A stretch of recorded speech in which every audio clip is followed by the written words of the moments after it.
teeth are chattering. No, they're not. It's him. Detective Durkin, I'm here. Are you on your way? Yeah, sorry about that. I've got a lot of paperwork piled up. I won't be able to make it. What? I've been waiting here a half hour. You there? Good. Take a look around and let me know if you find anything. Take a look around? For what? You know the deal. I can't tell you. Yeah, I know. We'll pay you the usual rate. Talk to you soon. He stood you up again? Yep. Well, he's paying us to check out this dump, so let's get started. Just an old trash bag. Looks like it's been there for a while.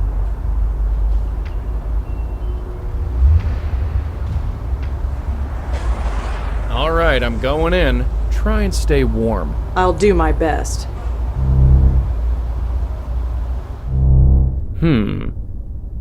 Hello? Anybody there?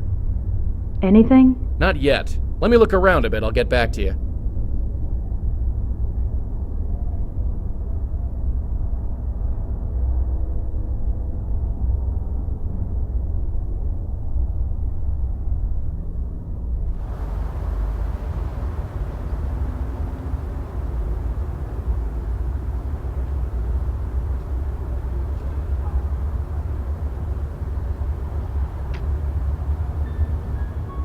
Huh? Hello? Hey, get back here!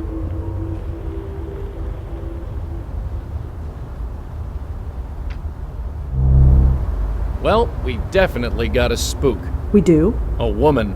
Only got a brief look at her before she buzzed off. Why didn't you go after her? She's too far away. We need to get you inside to bring her within range. Fine, let's hurry then. It's freezing out here.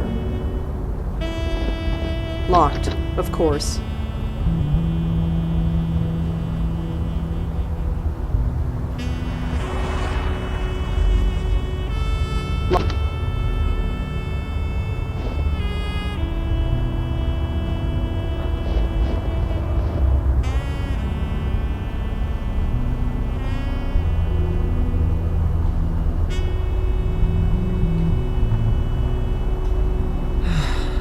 The cost of this coffee is so going on my expense report.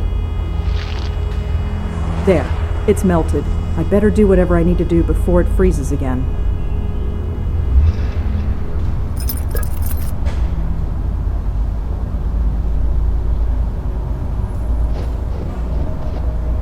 It fits.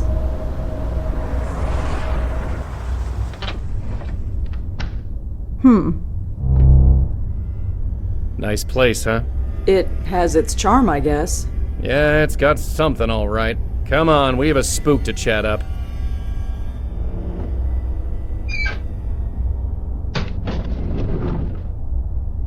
Ugh! Well, that didn't work.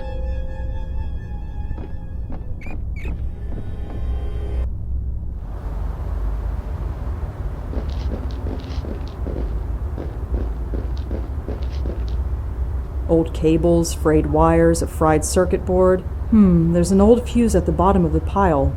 Looks intact.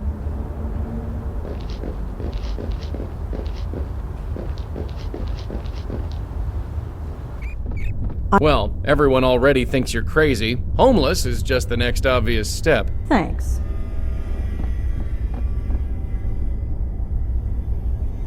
The fuse looks like it shorted out. Good thing I'm wearing gloves. Something must have shorted. It's stuck in the on position.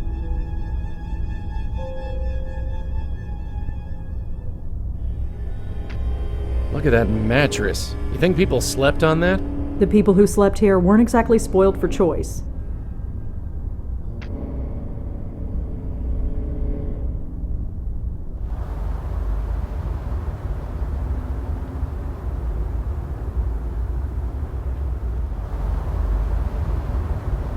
Hello? Hey. Oh, you're not. Not what? Just not. Were you expecting someone else? Someone. Could you tell me who it was? Maybe I can help look for him. No, he'll be here. So I'm Joey. What's your name? I don't know. Mary? Your name is Mary? Sure. Look, this is no place to be during a blizzard. It's fine. It fits. Fits? Fits how? It fits.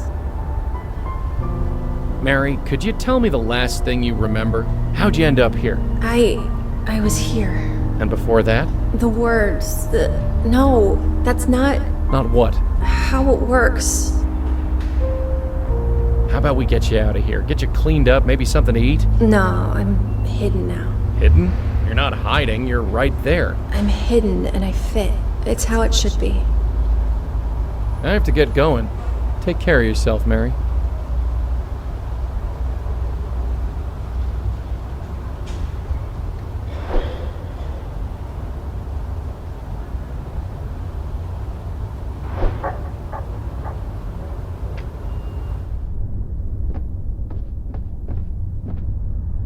Not working.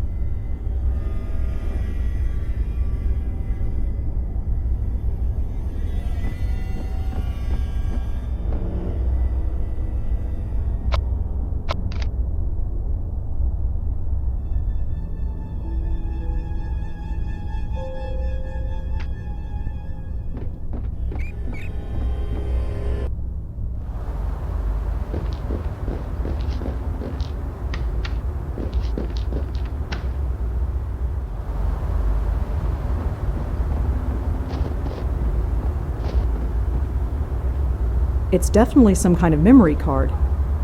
And it looks like it's compatible with my phone.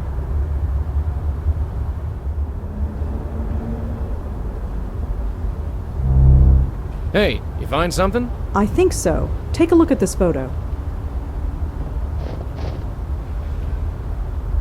Is this her? The ghost, I mean. Yeah, sorta. She looks a lot better in that photo, I'll tell you that much. Look at the file name. This was a headshot photo. I guess she was an actress. Could be. You wouldn't know it from looking at her. The spook upstairs looks like life chewed her up and spat her back out.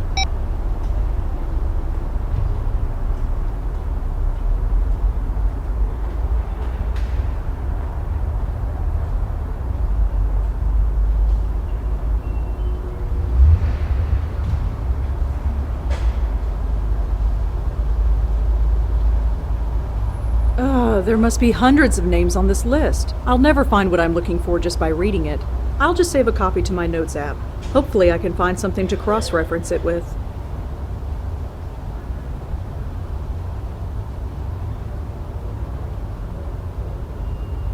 If Mary was a member of the Gotham Collective Theater Group, she's probably on this cast list. Gotcha.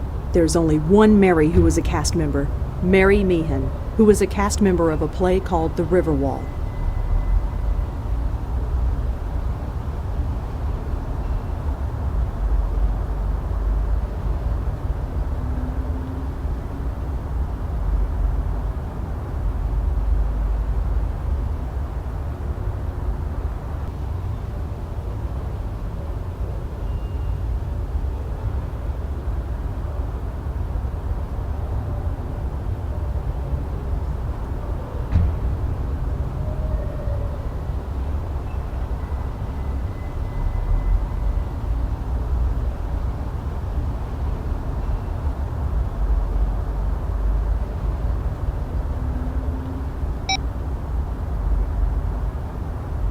I'd better not risk climbing out there, especially in this weather. I'd admire the view, if it wasn't so damn cold.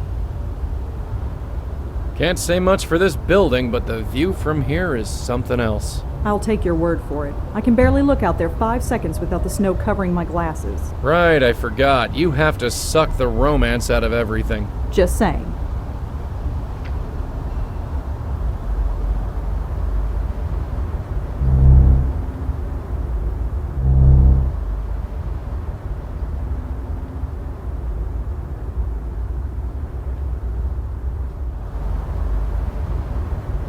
So, Mary? Uh-huh. So I read that review of your show. You did? Yeah, I'm sorry. Mary? I thought I could get away from it, become just another face in the crowd. Is that something you really want? No, just needed to get away. It shouldn't have followed me here. Nobody should know me here. Surrounded by people who don't know me, it's good that way. Better that way. People? What people? These people. Lost people, like me. Alone, but not alone. Mary, I hate to tell you this, but there's nobody here.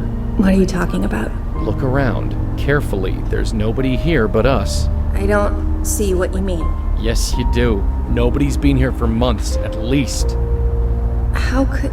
They left me? They wouldn't have just left me here. Would they? Alone? I'm afraid they did, but you're not alone now. We're here. No, it can't be empty. That was the whole point. I can't be alone here. I can't.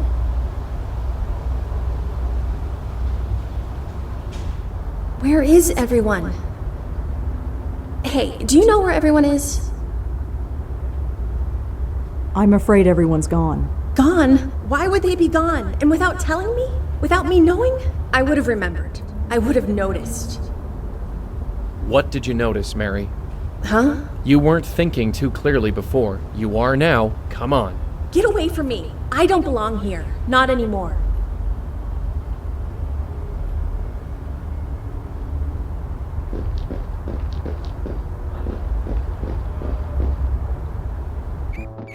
They're gone. Everyone. Yeah. I remember now. I was cold, then warm, then nothing. I feel absolutely nothing. That review, it seemed like it was everything. Now it's just nothing. To die over nothing.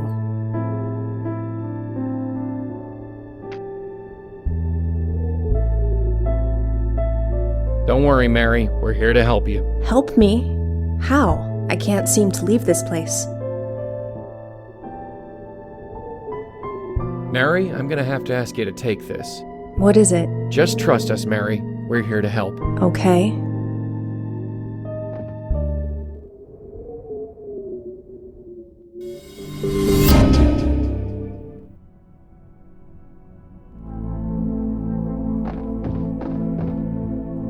Is it right? Is it right that this place should feel so good? It's where you need to be, Mary. That's all. I thought the Carth house was where I needed to be. After that review, maybe I would have been okay. I don't think it matters. What matters is, are you okay now? Yes, I've never been so sure of anything before, but yes, I'm okay. Listen to me. I'm dead, but I'm okay. It's time to go, Mary. Yeah.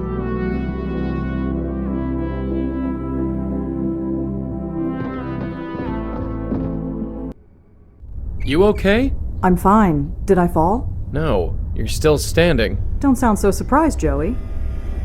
Mental control, that's all it takes. Yeah, sure. Let's get going. After you. Hello? Can I help you?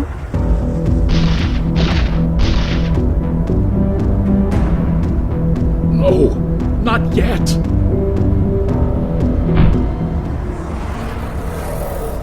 Hey, wait! Durkin, It's me. You need to send someone here right away. Someone's been shot. shot. Who was it? What happened? I don't... Hello? Blackwell, what's going on? Sir? Hello? Are you? We're here to help. Don't worry. No, it's too late. We're not safe. Even Grace is not safe. I'm sorry, friend, but whoever Grace is, you're past worrying about her now. No, you don't understand. You don't.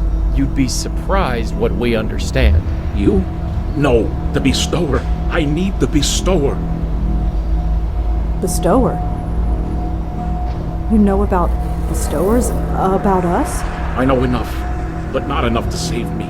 Well, it's your lucky day. We just happen to be in the saving business. You don't understand. They will find me. I hate to break it to you, but I think they already did.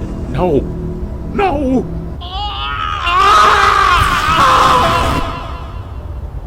Holy... Did you see that? What was it? What the hell was it?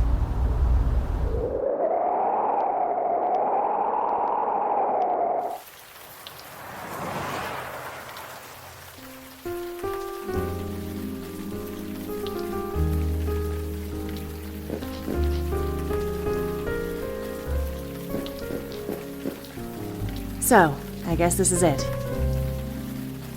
I believe so, my host. A tailor shop, huh? You think they've got anything in my size? A lost soul in need of saving, and you want to rob its place of business. Look at this dress I'm wearing. It's ruined. I figure I'm owed. Duty first, my host. Petty theft after. I'll see. It's covered with gunk. I can't see through it. What do you know? Locked.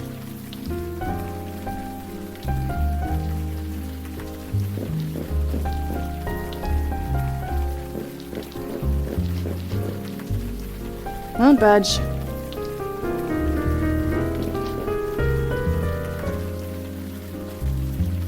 My host. My host. Sorry. You say something? Certainly nothing that matters any longer.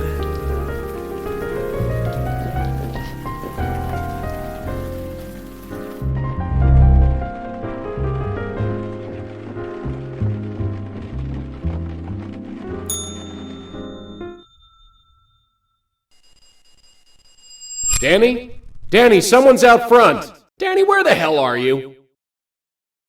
Sorry for the wait, ladies. My assistant seems to be out. What can I do for you?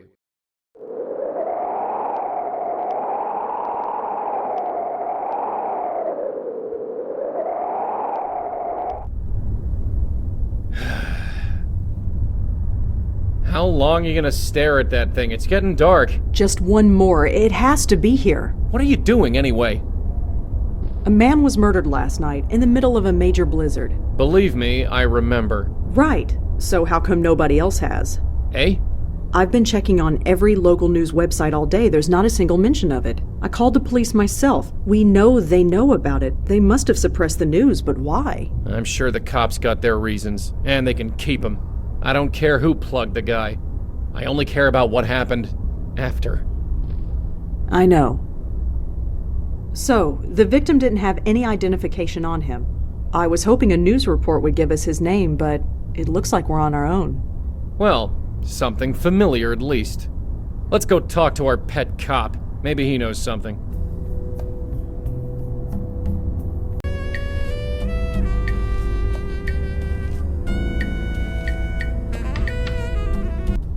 Thank God the coffee stands are still open. I think I'm really going to need them. It's your dime, sweetheart.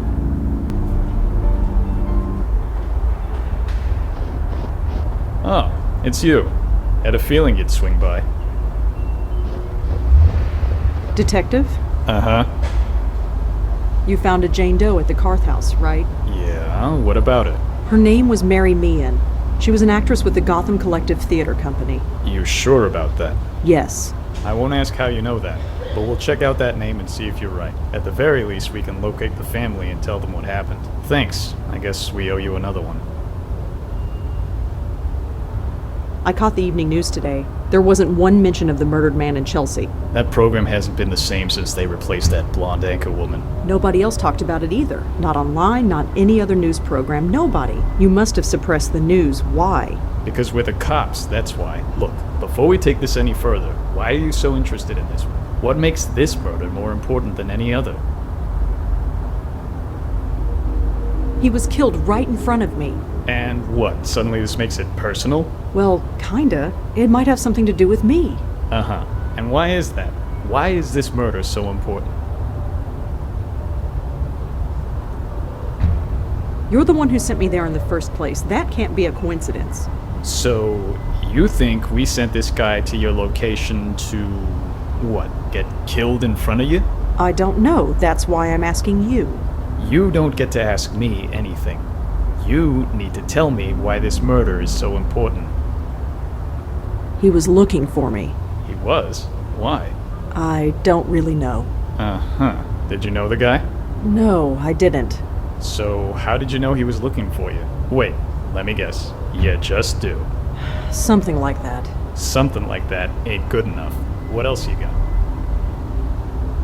I was there. You know I was there. Surely I'm a suspect. You think I'm crazy? I made sure your name is nowhere near this thing, and unless you give me a good reason, it stays that way. So tell me, why is this murder so important?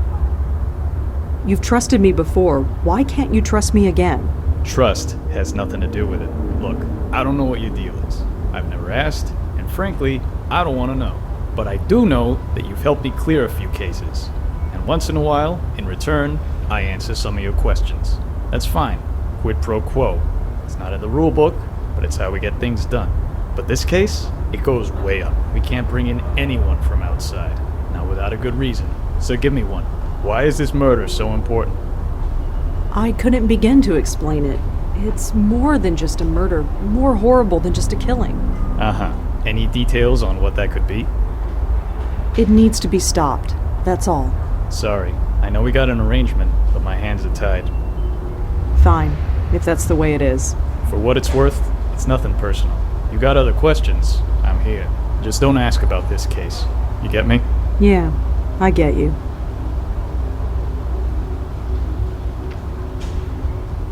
Keep our friend busy. I'm gonna sniff around. Not that I don't appreciate the company, but why the heck are you just standing there? There's nothing I can do with that except...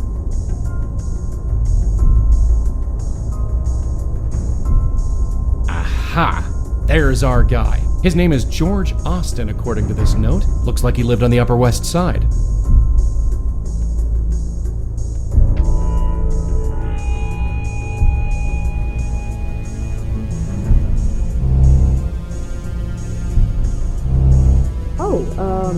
I was just admiring the brickwork.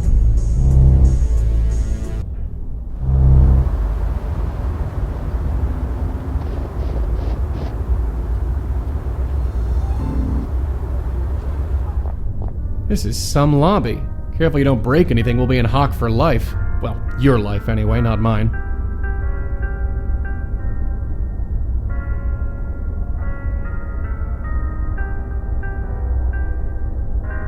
Does it want a hug? Looks like it's full of old clothes.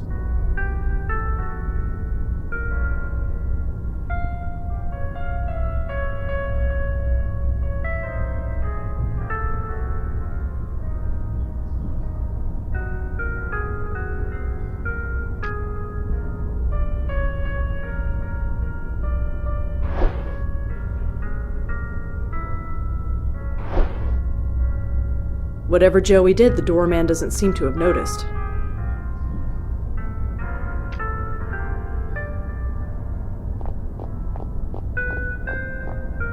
Dropped my pen.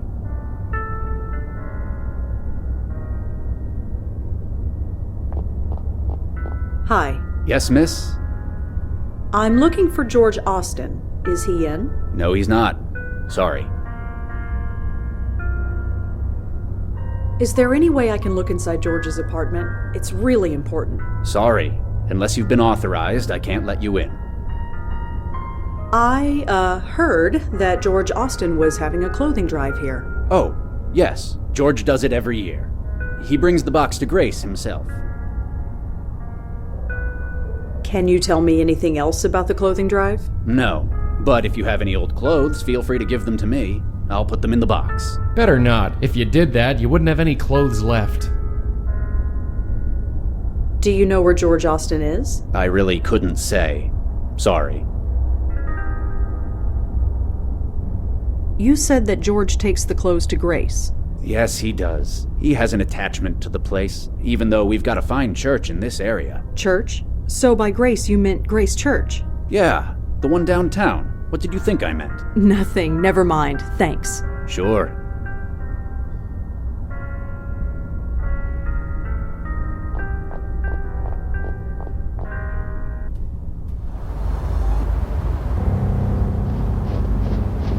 A church. Of all the places.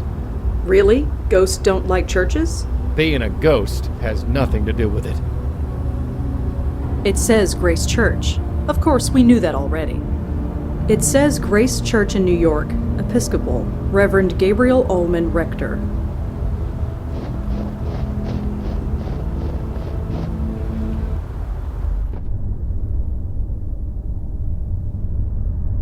It's a book full of handwritten prayers.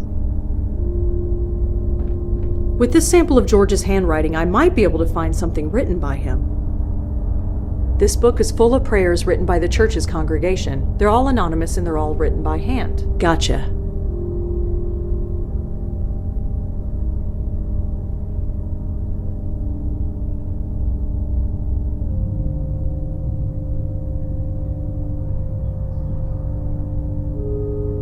I don't need to turn to any other page.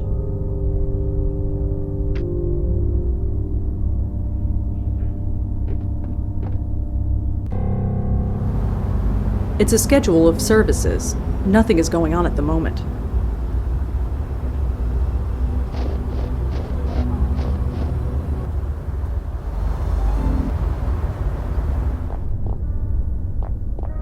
Hi. Yes, miss?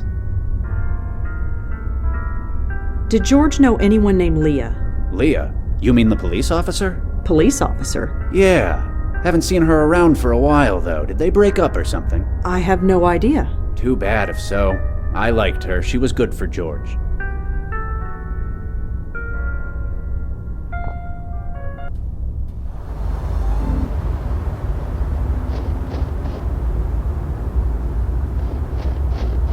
Detective? Uh-huh. So, George Austin was involved with a police officer named Leah. That's it, isn't it? All the secrecy. It's because the police are involved. You want to get us both in trouble? Of course not. I want to help you. Look what I discovered already. Look, I keep my distance from you for a reason. I know you got your sources. I don't know who they are, but you have a way. That goes without saying. Leah Piero is a fine detective. Don't let anyone tell you otherwise. Maybe you can help, maybe you can't. But I know you're gonna stick your nose in no matter what I say. Sorry, but I have to. Yeah, I get that. I can't stop you, but I can't help you either. You're on your own. Believe me, Detective, if there's anything I'm not, it's on my own. Well, just be careful. Well, see you around. Uh-huh.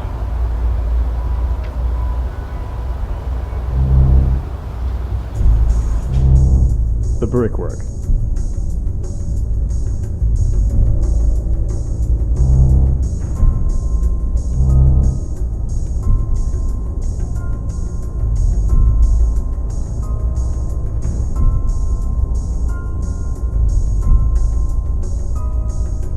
This folder seems to be full of old expense reports. Too many to go through even if I could open it. Cute kid. The journal is labeled Midtown Jaywalking Citations 2001 to 2004. Interesting light reading.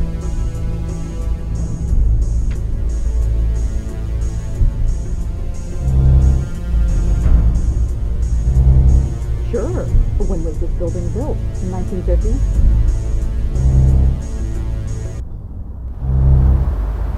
Hey. I don't know where you're going, and I ain't gonna ask. Just don't step on any toes, okay? We cops can get pretty touchy when it concerns one of our own. Yeah, so do I. What did you mean by that? Exactly what it sounded like. Whoever George was, he was one of us. Us? Yeah. Come on.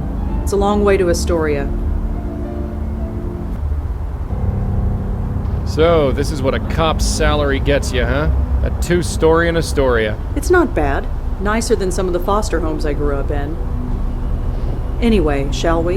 Yeah, we both know the drill by now. Never did make a snowman back in the day. I suppose it's too late now.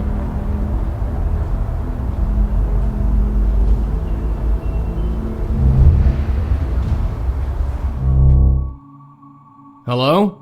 Anything? Seems quiet so far. Let me look around. Hello? Yeah? Is anybody there? Who are you? Mister? Are you looking for my mom? Yes. Is she around? Uh-huh. I have to practice. Sorry. Damn it.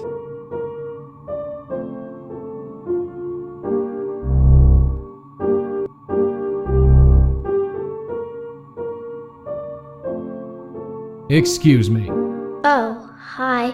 I'm practicing. I can see that. You're pretty good. Thanks. I'll only be a minute, then you can get back to it. Well, okay. My name's Joey. What's yours? Are you sure you should be here? Sure. I'm Kendra Haskins. Are you here all alone? No, Mom's here. Are you sure? I can't find her. I'm pretty sure. I'd know if she was gone. What about your dad? Is he around? No, he's late. Late? Late for what? Picking me up? On Fridays we go to the Abacus, and then I live with him until Monday. But he's late. Kendra, I need you to tell me the last thing you remember. Why? Just humor me. I was coming home from school, and I came here. That's it. Are you sure? Yes, I've been waiting for my dad. Hey, kiddo. I'd like you to come with me. Why? I'm gonna take you to your dad. Dad?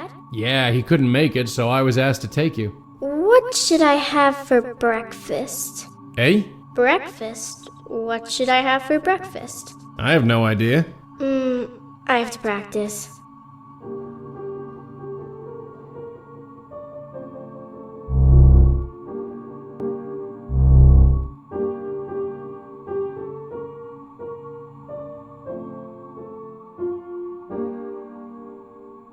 KK the Troll. Cute.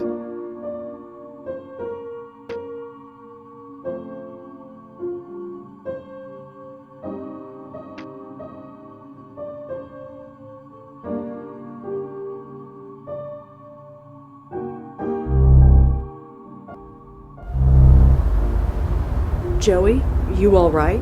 Yeah, sure, whatever. We got a spook. Is it Leah Piero? No, it's her daughter, a little girl. I see. How old? 10, maybe 11? And she's okay? You mean besides being dead? Yeah, she's playing the piano. Well, Yeah, well.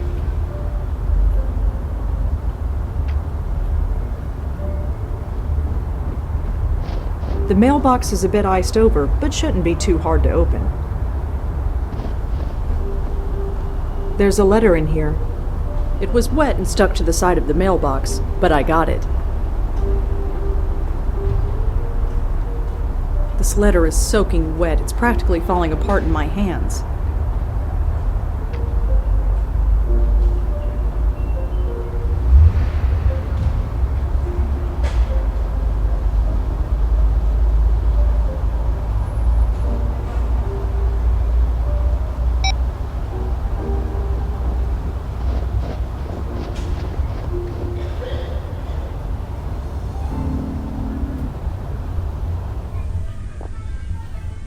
So Kendra's dad is the boss of this place? This is just a bunch of junk.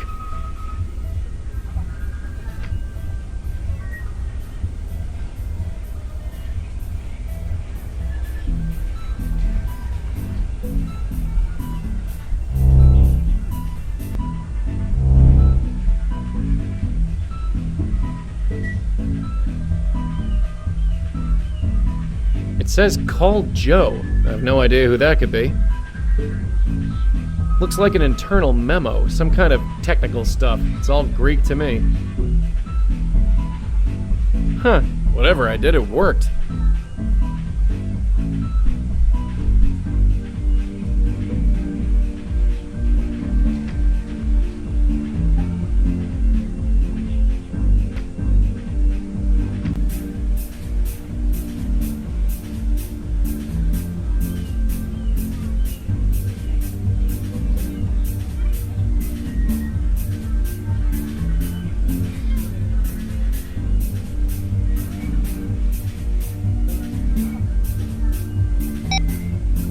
I don't think it's the kind that opens. Union Square is usually filled with people at all hours. Not tonight, though.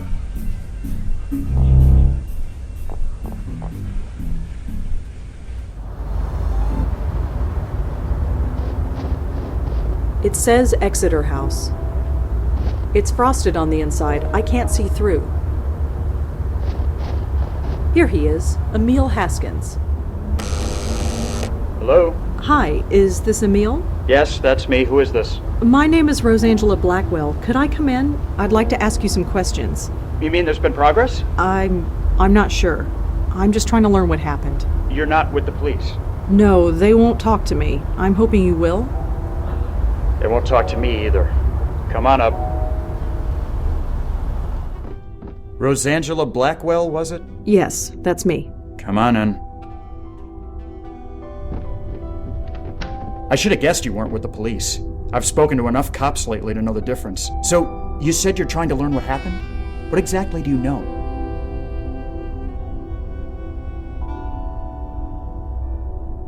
I know that something happened to Leah.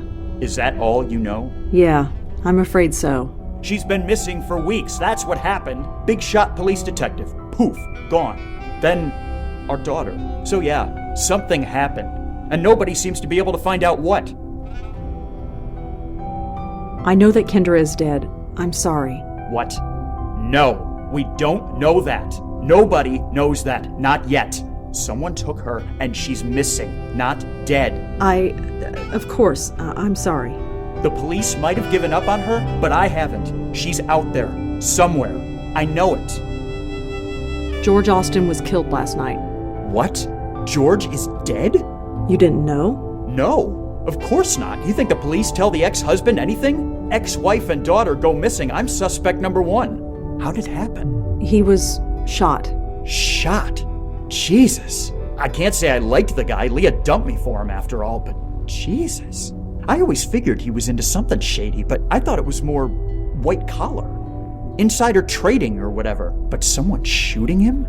That's like mob stuff. Is that what's going on? Was he in the mob? I don't know.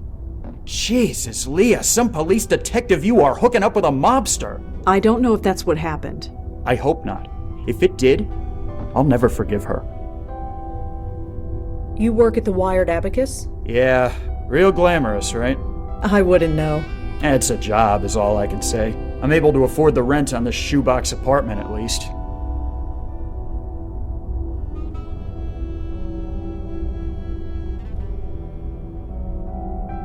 What did you do when Leah disappeared? Got grilled by the cops for 3 days, even though there was no way I could have done it. I was at work, and I don't know if you've been to that store, but it's got cameras everywhere.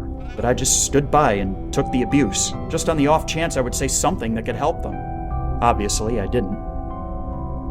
How did you find out Kendra was missing? Her school called. The same day her mother didn't show up for work. They thought she was with me. I wish she was. Well, I'll see you later, Emil. Yeah, sure. See ya. Hey, wait. Why are you doing this? You said you weren't with the police, so why?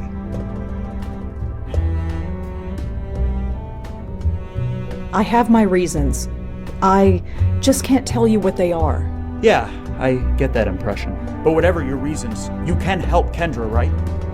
Yes, it's what I do. Poor guy. He's grieving, and he doesn't even know it yet. It never gets easier.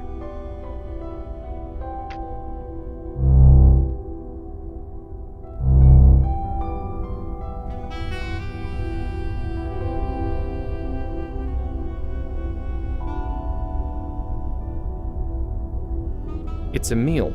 He looks leagues different than the sad sack we've been talking to. That's definitely the little girl I saw. I guess that hat belongs to her mother. Leah's a cop, all right. She must have still been a beat cop when this was taken.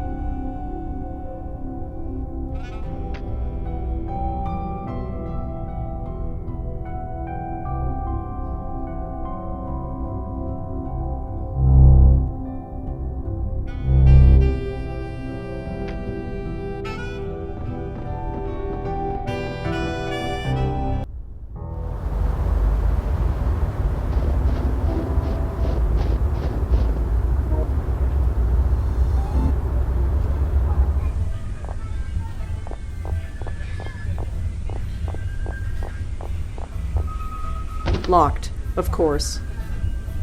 Locked, of course. The sign says Emil Haskins, manager. The sign says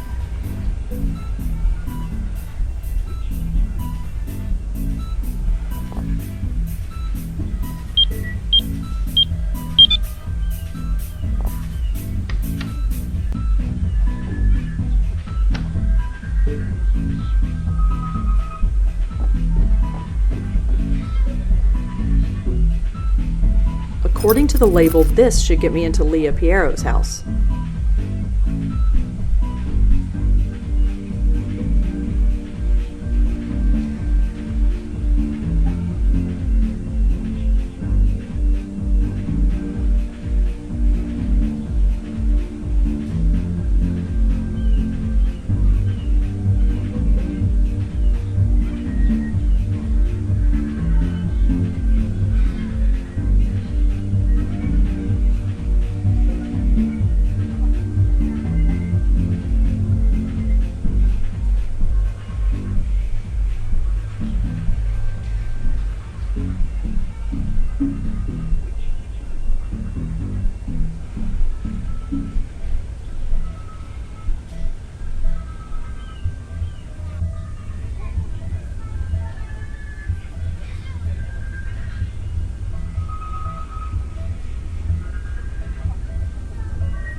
Hi there.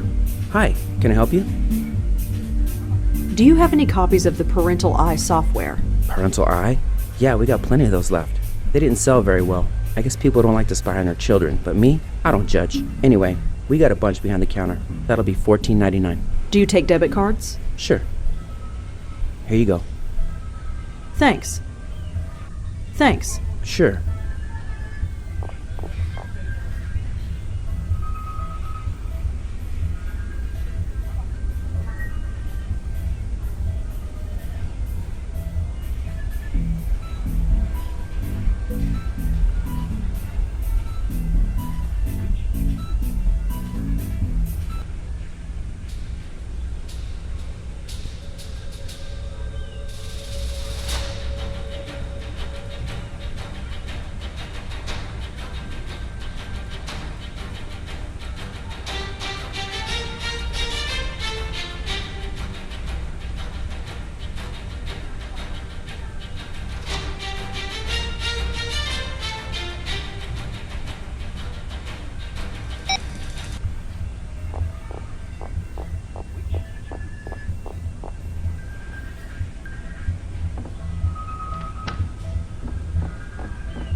Seems like a pretty standard installation. Give me a second. All right, it's ready to go.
That did it.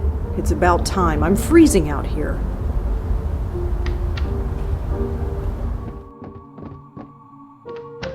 It's freezing in here. And it's not from the cold. Oh, good. You feel it too. I was worried it was just me. What is it? I don't know. Nothing nice, that's for sure.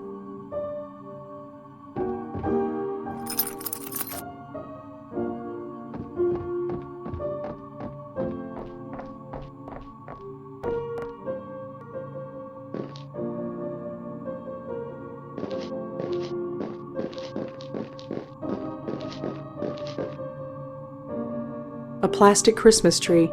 There's a lot of dust on it. Was it even used last December? An ad for a sports car. A bare light bulb in one of those plastic cages that builders use. Ugh, it's not moving. Who are you?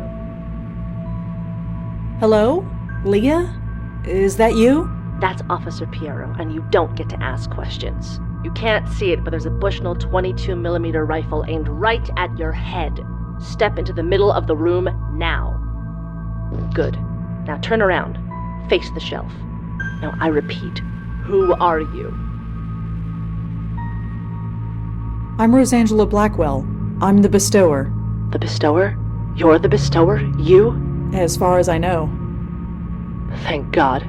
You have no idea. No idea what it's been like. Hiding in this little panic room. Waiting, not knowing. Not knowing what? What exactly is going on? Wait, you mean George didn't tell you? No, he died before he could tell me anything. Died? George is dead? Yes. I'm sorry. Did you save him? His ghost? Spirit? Or whatever? No. Leah? Sorry, we were close. Towards the end. He was a good person. A bit lost maybe, but we all were. He didn't deserve that. Hell, none of us do. Where are you? Behind the wall. In a little room. The room has been specially sealed. Nothing physical or spiritual can harm us in here. We have enough supplies to last us a few more months. But we probably won't need it now that you're here. Sorry, did you say we? Is someone else in there with you? Yes, my little Kendra. I didn't want her to get mixed up in all this, but I'm going to save her too if I can. Leah, I need you to tell me what happened. Of course. George didn't tell you. He couldn't have told you. He won't be telling anybody anything ever again. Leah, please. Yes, I know. It's just hard to say. I mean, who could I tell? Who would believe me? Emil? Corey? Sam? God, they must be worried sick. There was no time to say goodbye, but at least we're safe in here. Leah, Kendra is dead. I'm sorry. I know that. Of course I know that. But sometimes I can pretend she's just sleeping. She's still. So still. But her spirit is still with me. I can't see her, but I can feel her, sense her. It helps. Leah, are you sure Kendra's spirit is in there? Of course. She has to be. I had to bring her here with me. I had to keep her spirit safe. Safe from whatever happened to George. To the others. In here with me, she's safe. She is safe, isn't she?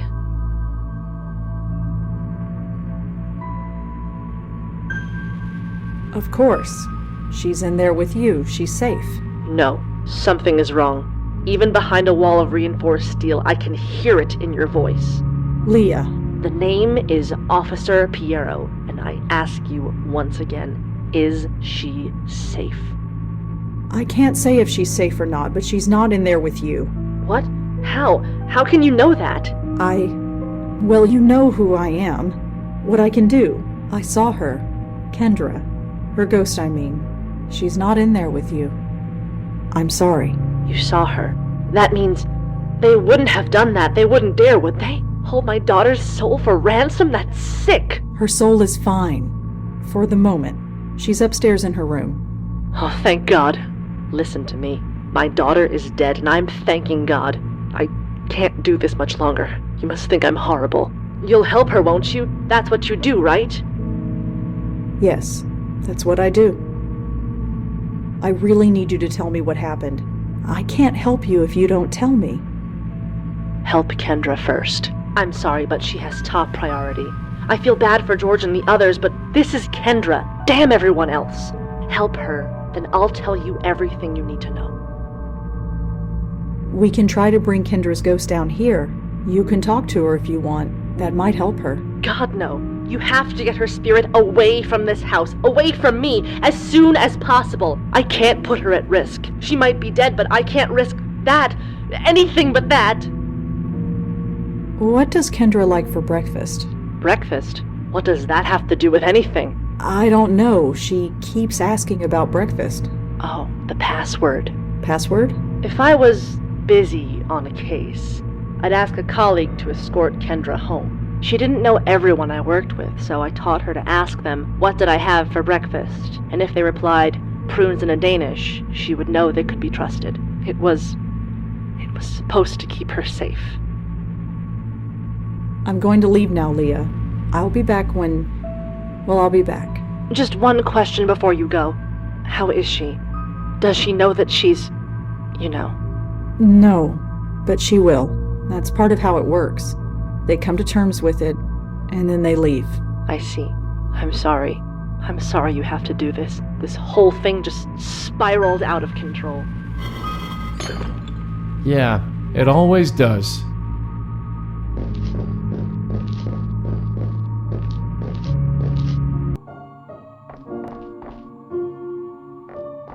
Sure. Just give me a second. I thought the basement smelled a little funny, but I never thought... Yeah. Take all the time you need.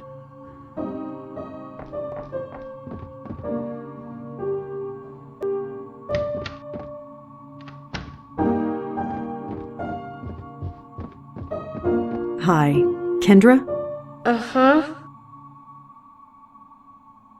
I'm a friend of Joey. You met him earlier? Oh yeah.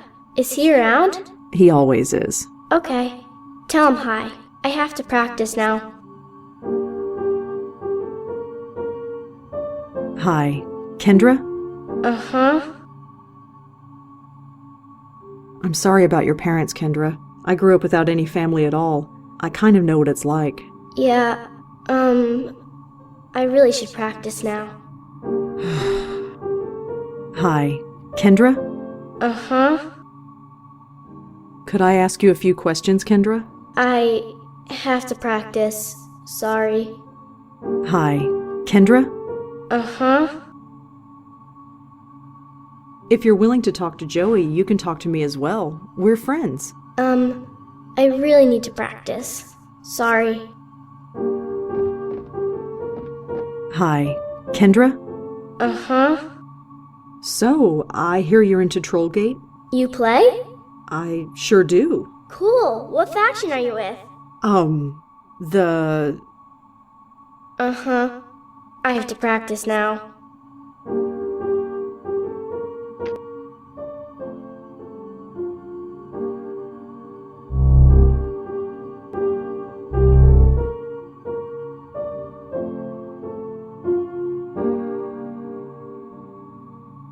Hey, Kendra?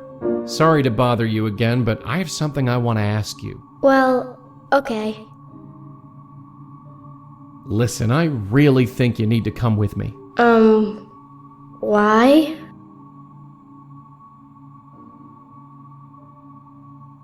Look, your dad really wants to see you. I'm here to take you to him. What should I have for breakfast? I believe the answer is prunes and a Danish? You're really going to take me to see Dad? You betcha. Okay, let's go.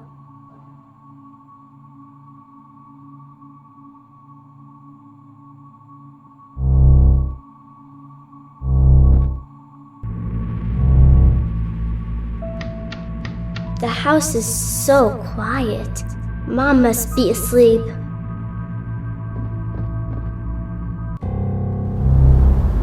It's snowing! Should I go back in and get a jacket? Are you cold? Funny, I'm not cold at all. Then you should be fine.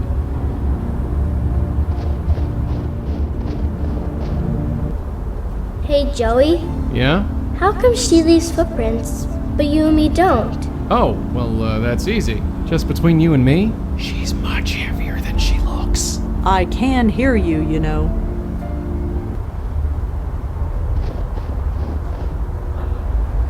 This is it. Thanks for taking me. I've got my own key. I can get in on my own. Sure, you be safe now.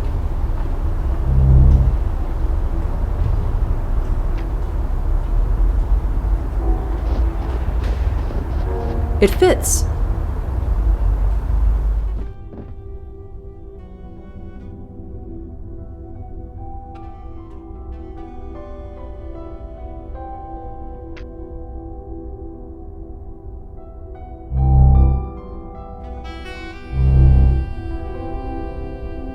He's asleep. Yeah, he's had a rough time of it. Does he know? Know what? Does he know that I'm, you know?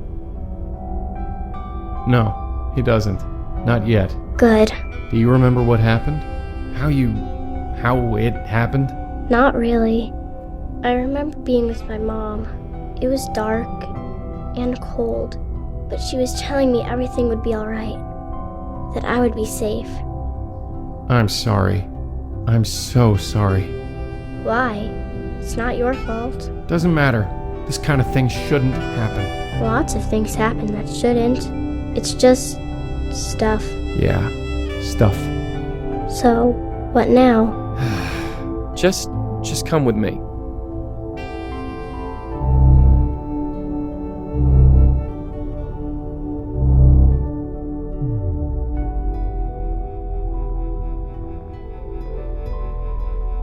Kendra, I'm gonna have to ask you to trust us, okay? You don't have to ask. I already do. Fair enough. Come over here. Just take a hold of this. Okay.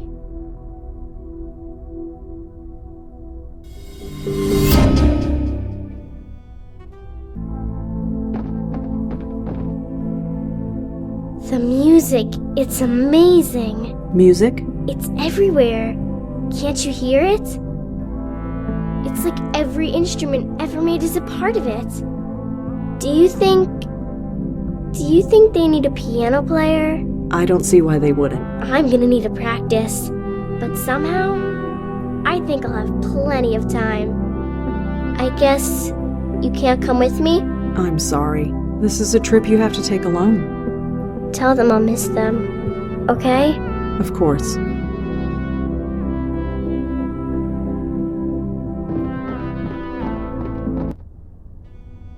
Ugh. Still standing, at least. Yeah, bright side. She was so easygoing. Something about kids, I guess. Their minds are more adaptable, flexible to new ideas, even death. Do you really believe that? Do we have any other choice? Come on, we're not done yet.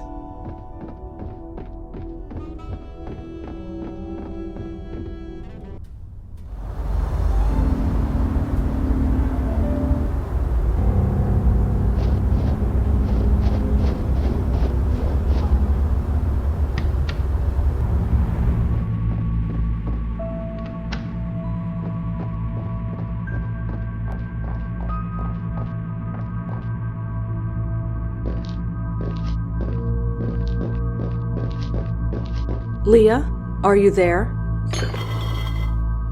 Oh, it's you, Bestower.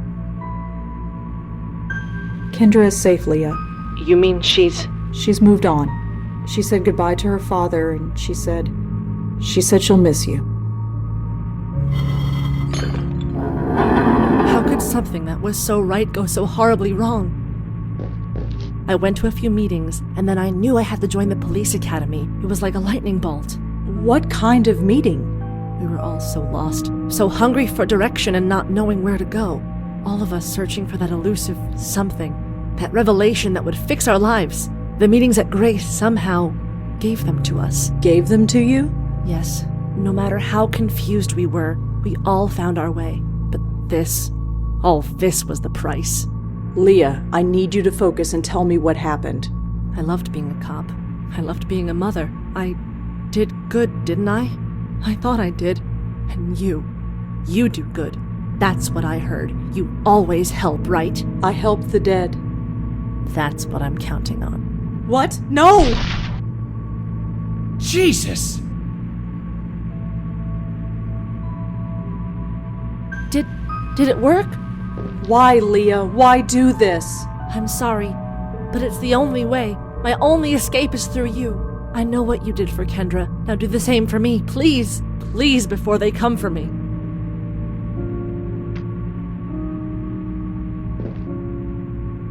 Okay, Leah, here's how it works. That's Officer Piero to you, and I know how it works. Great, that saves time. Red here is gonna take you somewhere safe, and when she does, you're gonna have a chat, okay? Fine. Let's just do this quick. You hear me? Don't let this one just fly off into the light. Don't worry. All right, then.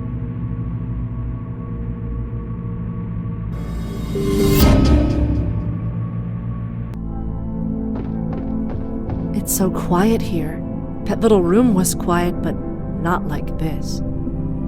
It's like I'm hearing everything and nothing at the same time. Can you hear it? No, but Kendra said something similar. Is she out there somewhere? Yes, but Leah, before you go, I need you to tell me how you got this way. What led you to this? We called it the Grace Group because we met at Grace Church. We met once a week. We would talk. It was nice. So it was kind of a self-help group? Kind of. Kind of? What did you talk about? Funny, I don't remember. All I know is that it worked. For all of us. It was like magic. We all learned what we were meant to be. I joined the police academy and never looked back. George discovered a love of art, made a killing as a dealer. George, he won't be out there, will he? He's gone. He risked himself and then he... Oh! What was that? Oh no, Leah, get through the light, quick! I can't move. How did they find me? Here of all places.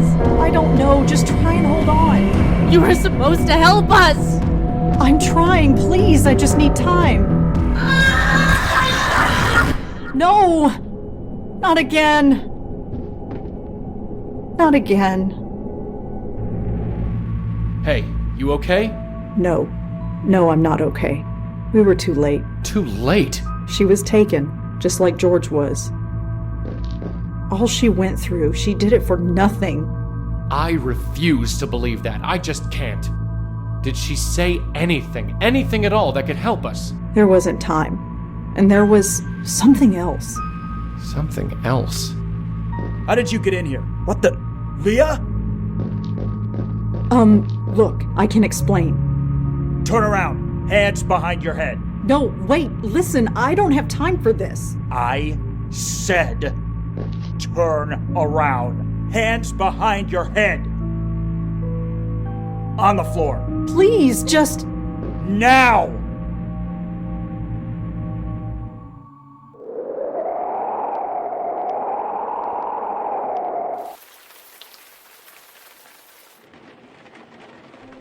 Sorry for the wait, ladies. My assistant seems to be out. What can I do for you? Are you the owner of this establishment? My name's on the sign. So you are Mallone. That's me. And you are? My name is Madeline. And your friend? Jocelyn Contis. Pleasure to meet you both.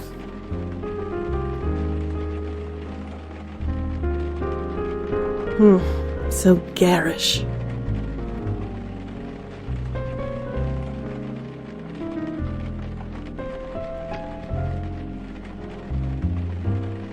Like most lost spirits, he seems unaware of his circumstances.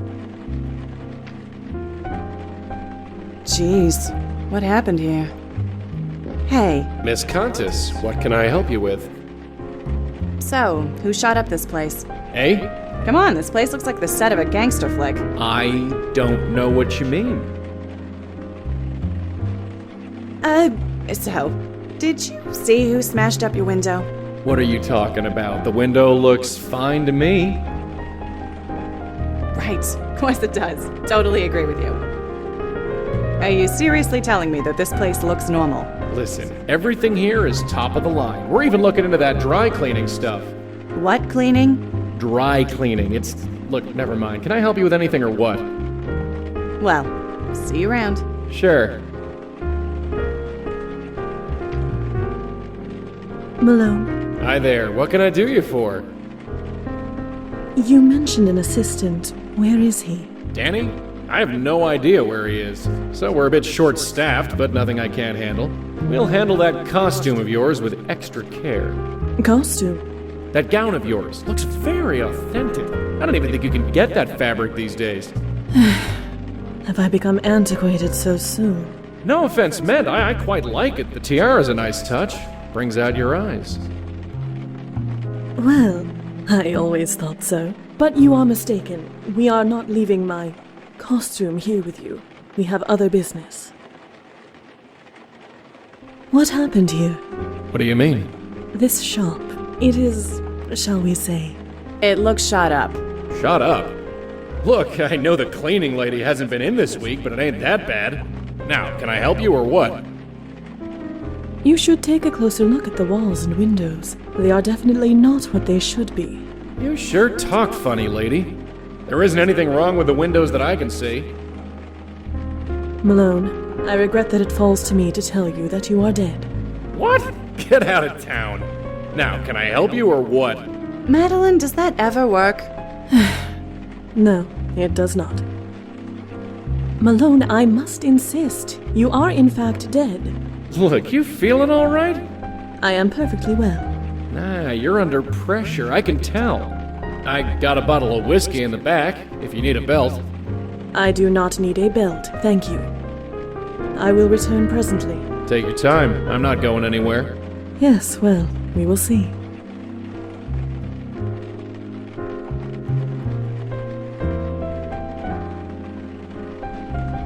It has been a long time since I have seen my reflection.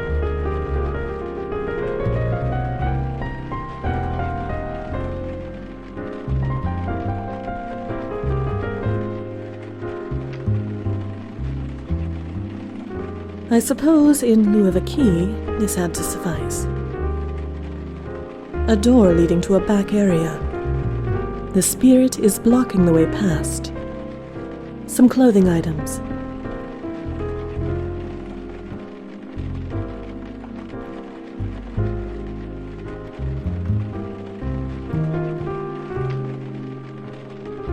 They're all from last season. It's not even my size. A jacket from 2 seasons ago. I guess this place has been closed for a while. Why would I want that? I've never even heard of those guys. Huh. Some kind of band. Danny and Linda Marconi? Never heard of them.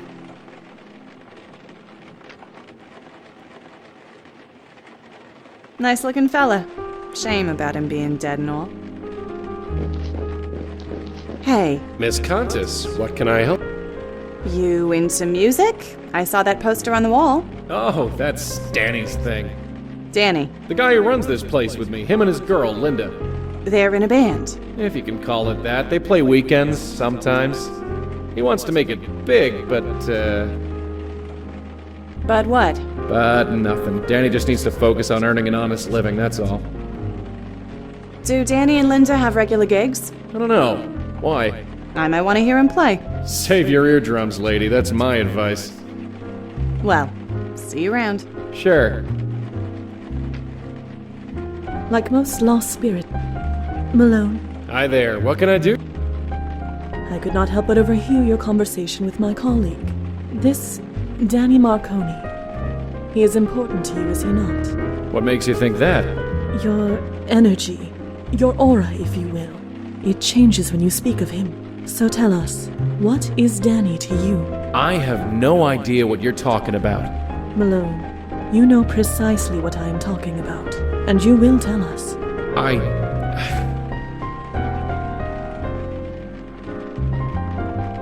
You don't think we will understand? Rest assured we will.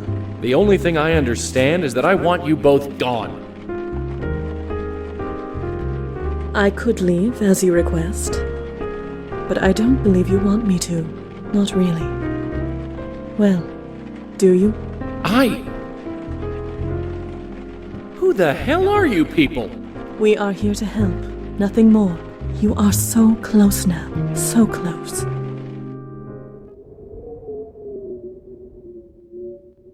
is everything so confusing? It does not have to be. Life used to be so simple. Then Danny had to go follow a pipe dream. He had to make deals with club promoters he couldn't pay. So they showed up here. I told Danny to stay away while I tried to talk some sense into them. And did you? He got away. That's what's important. At least, I think it is. I'm not so sure anymore. I understand you now. You are adrift. You are scared. But there is nothing to be scared of. Come here. My host? Yeah, sorry.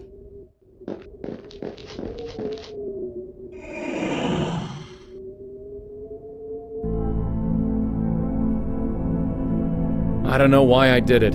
Danny isn't much, really, but he's a good guy. You think it was worth it? I don't know. Sorry. You don't have anything to say? Anything at all? No, not really. Right. So I just head that way. Yeah. Well, tell your friend thanks. And if you ever see Danny... forget it. I suppose it doesn't matter.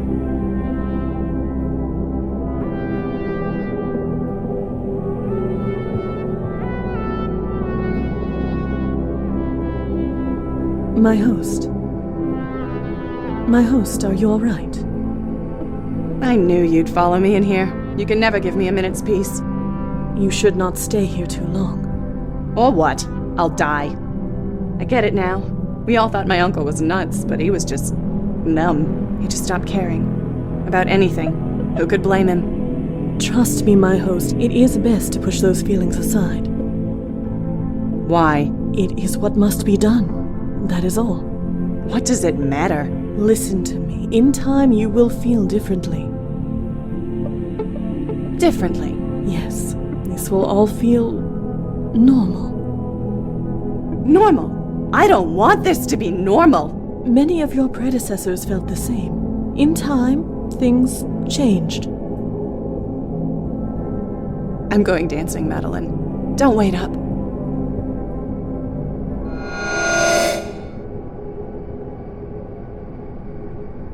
I see. I suppose after all this time it was inevitable that one of you deciphered the method. But do you think it will be that simple? It will not work. Do you hear me? It will destroy you. My host, Jocelyn Comtesse, hear me! Comtesse! Comtesse!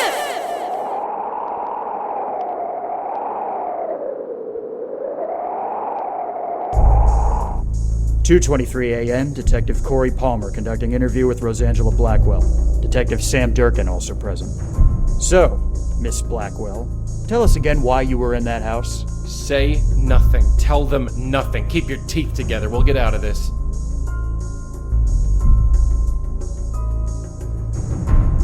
I was looking for Leah. And you just happened to stumble over her rapidly cooling body? I didn't stumble over anything. It just happened. This type of thing doesn't just happen. Fine. Next question. What happened to Detective Piero? She shot herself. That's a lie. Why would she kill herself? She just wouldn't. Enough, Palmer. You saw the paraffin test. Leah fired that weapon. I refuse to believe that, Sam. Believe what you want. Those are the facts. Well, here's some facts for you. This lady was chatting with Emil Haskins earlier this evening. Not only that, we have a witness who saw her sneaking into his office at work. How do you respond to that?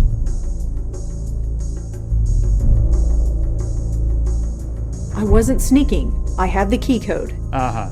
And how did you come by this key code?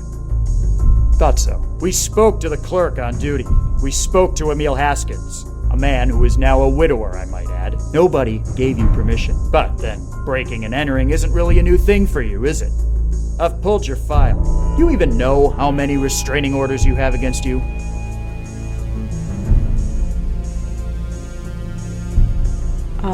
Five? Maybe 6? If only. If getting banned from the campuses of NYU and Columbia weren't bad enough, we've got a dozen complaints registered against you from businesses and families. I'd call Bellevue to have you taken away. But you're banned from there, too. Who the hell are you? And why haven't you been taken in before now? Palmer, take a walk. Sam? You're tired. Go get a cup of coffee. I don't need coffee. Don't think I don't know what's going on here. I've heard the rumors. That you've got some mysterious informant. Is this her? Palmer? Fine, I'm going. But we will find out what happened. It's our damn job, after all.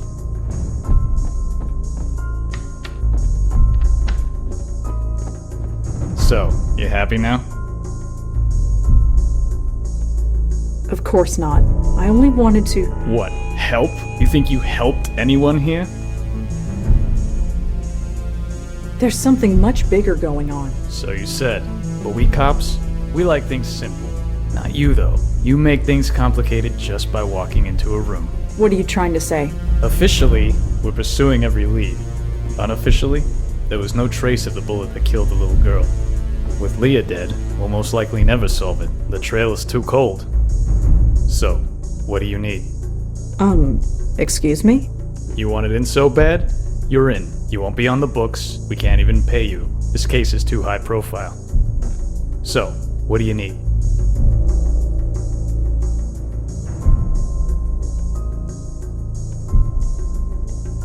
Access to Leah's case files. Can't do it. Those are being boxed up and archived. Anything else? Access to George Austin's apartment. I'll take care of it. Anything else? Everything you know about George Austin. Palmer can get you that. Speak to him tomorrow. Anything else? Cup of coffee? I'll have Palmer get you one on the way out. Anything else? Nothing that I can think of. Alright. From now on, you talk to Palmer. He'll be at the front desk tomorrow. Detective Durkin. Sam, why are you doing this? Why me? My first case involved a kid. 30 years ago it must have been. There was this little girl living with her aunt. The aunt went nuts. Smashing things, screaming. Total loony. The little girl was hiding in a closet. Couldn't have been more than 5. Scared out of her mind. I've had a soft spot for kids ever since.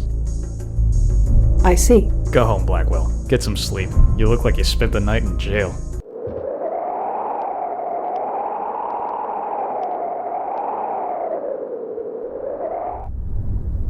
Huh. The press are having a field day. Lots of theories, but nothing approaching the truth. You expect anything different? Just be glad your name didn't get leaked. That's the last thing we need.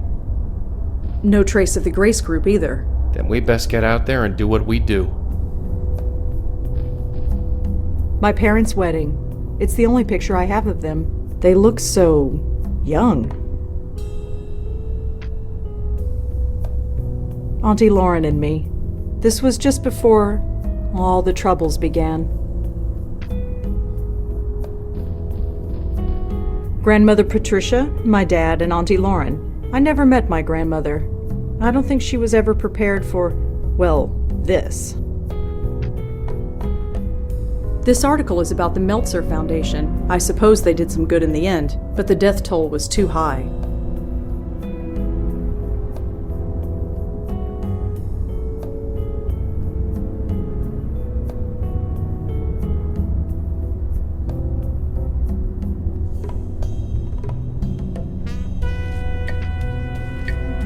It's a poster for the film Water Under the Bridge. It starred Frank Lyons. It's a picture of me and a former coworker of mine. Jeremy was a friend, kind of. I never did get to know him well. Not when he was alive, anyway. This man's name is Danny Marconi. I only met him briefly, as a very old man. For months I expected the police to come breaking down my door, but it's been a year and nothing.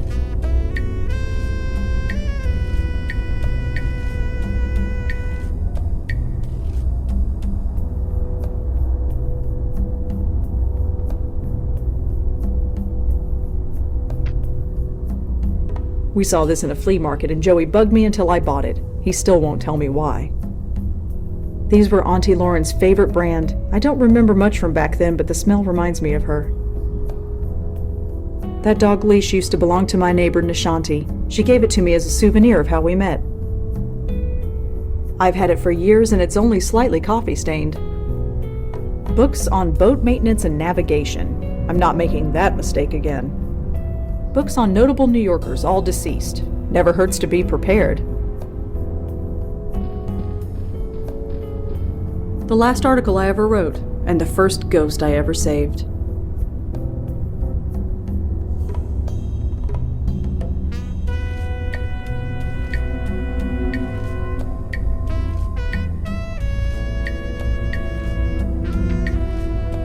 I stopped updating this calendar around the time Joey came into my life. There's probably a connection there. I bought that clock at a tag sale years ago. It doesn't work, but for some reason I can't get rid of it. Some articles I wrote for the Village Eye newspaper. I hated working there and the paper's been dead for years, but for some reason I can't take them down. My old computer. I don't use it much since I got my phone. Auntie Lauren gave that bear to me when I was a kid. His name is Griff, the PI bear, although he's more the geriatric bear these days. There's nothing in there. I go through much less paper since I gave up writing. I miss it sometimes, but I just can't seem to find the time anymore.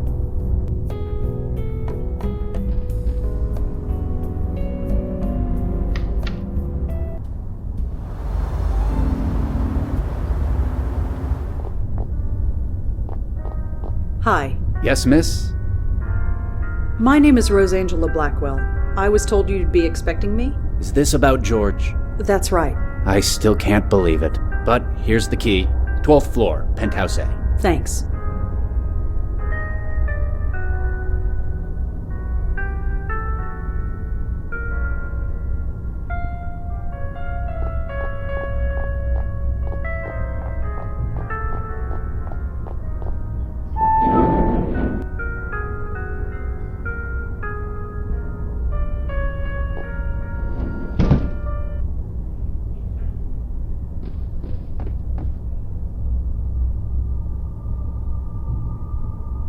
Whoever this Michael is, he seems to know quite a lot.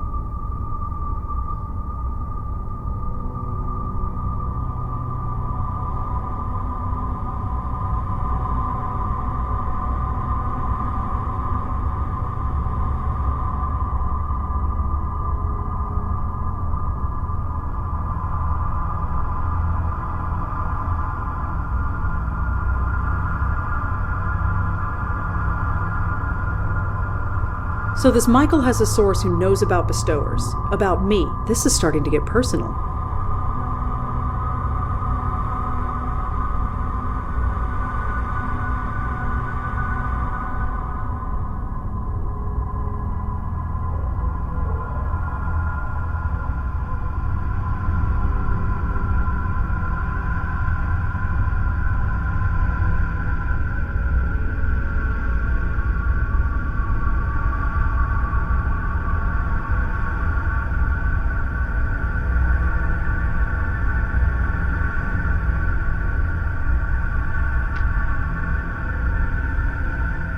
That'd look amazing on my bathroom wall. Darling, that thing's bigger than your entire bathroom. It leads to a roof garden.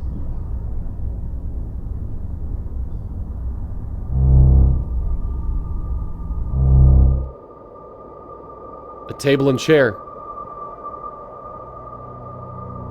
A handsome stranger on the roof. Huh? This evening is looking up. Huh? Oh, hello, miss. Hello yourself. So, what brings you up here? I'm a friend of George. Oh, looking after the place while he's away. Something like that. Anyway, I'd best head back in. But I'm sure I'll see you around. Ta.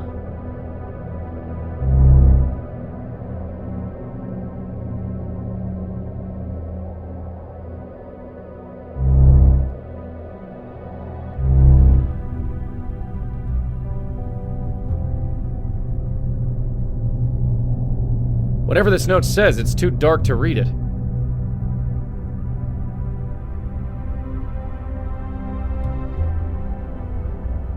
Hi there. Well, if it isn't my handsome stranger, coming to pay me a visit. Sure. So, what brings you by? So you actually live here? So to speak? Yes. Why are you so surprised? Well, this place is kind of, well, empty. I live alone. That's not what I mean. Look around. There's nothing in here. What on earth are you talking about? Never mind. Who are you, if you don't mind me asking? Cute. Very cute. Huh? Wait, you're serious? Well, isn't this delicious? It's so rare that I get to be the mysterious one. My name's Joey. Joey Mallone. Why don't you tell me yours? You honestly don't know who I am? I'm afraid not. I admit, I'm fascinated. I know your name, but you don't know mine. It's not often that I'm in this position. So, are you gonna tell me or what? I think not. I want to savor this for just a little while longer. So what is this? You famous or something? Or something. Well, whoever you are, I'll see you around. Say hi to George for me, if you see him.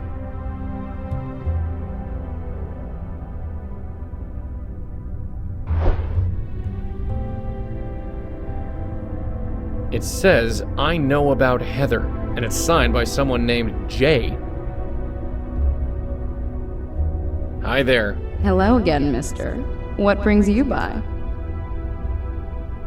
I know about Heather. Do you know anything about this? About what? This note, the one on your floor. I have no idea. It has nothing to do with me. And what's it doing here? I have no idea. Okay, relax. The note is signed Jay. Who's Jay? I have no idea, and I don't know anything about any note. Come on, you know my name. It's only fair. I can't tell if you're being genuine or if you're just playing with me. Why not both? Well, the night is young. See if you can figure it out. Well, whoever you are, I'll see you around. Say hi to George for me, if you see him. Hi there. Hello again. Listen, it's really important that you tell me who you are. What on earth could be so important? It's complicated. No, I don't think so. I'm enjoying this way too much. So, about this place. I might not have the highbrow taste that George has, but my furniture is just as serviceable as his. And twice as comfortable, I might add. Come on, what's your name? No, this is too much fun. You'll figure it out. Everyone recognizes me eventually. Are you sure you don't know anything about this note? No, I don't know anything about any note. Please stop asking about it. Could I ask you a couple questions? You don't even know my name, and you want to ask me questions. Well, maybe if you actually told me your name. No. Like I said, this is way too much fun. Well, whoever you are, I'll see you around. Say hi to George for me, if you see him.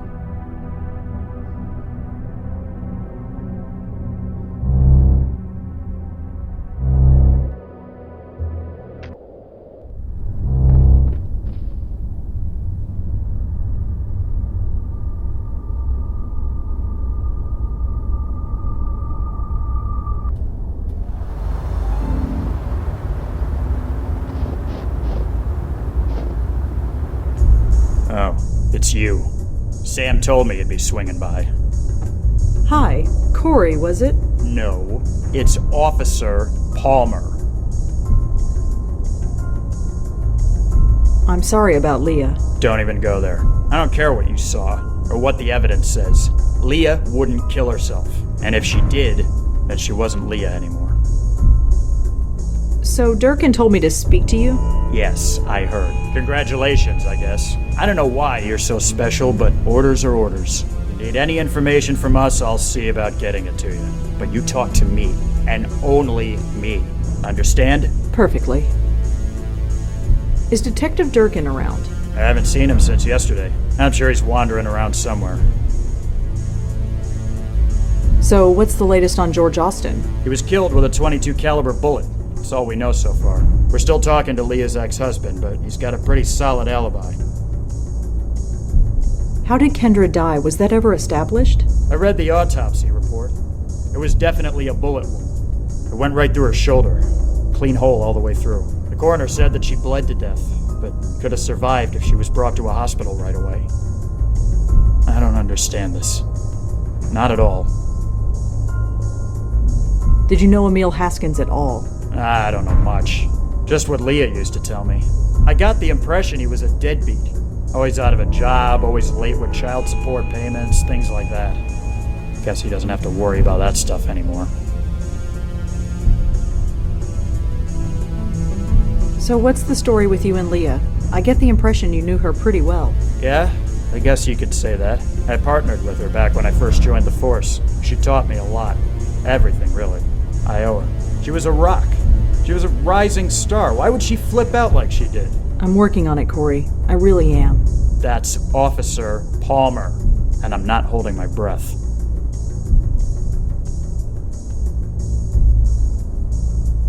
Do you know anyone named Michael? You're gonna have to be more specific than that. Does this phone number mean anything to you? Not really, but I can trace it for you. Trace it?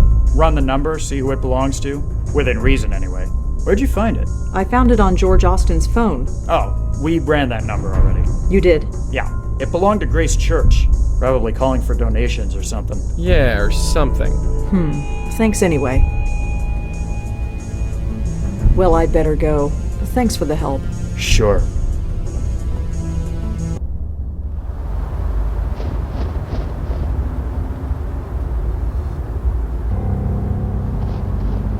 If the people who go to these churches worry about their souls so much, they should try dying sometime.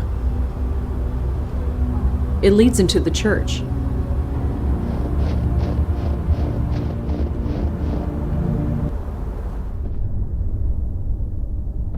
Hi, remember me? Yes, and would you please keep your voice down? Sorry. I'm Rosangela Blackwell. Father Gabriel Ullman. Why the whispers? There isn't anybody around. That makes no difference. The tranquility of this place must be maintained, whether anybody is here or not, especially on a night like tonight.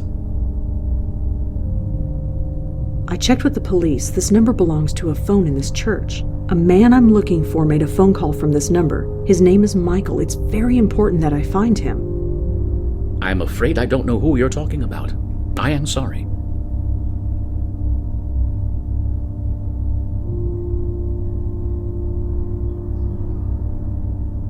Do you know any Michaels? In my line of work, I know more than I can count.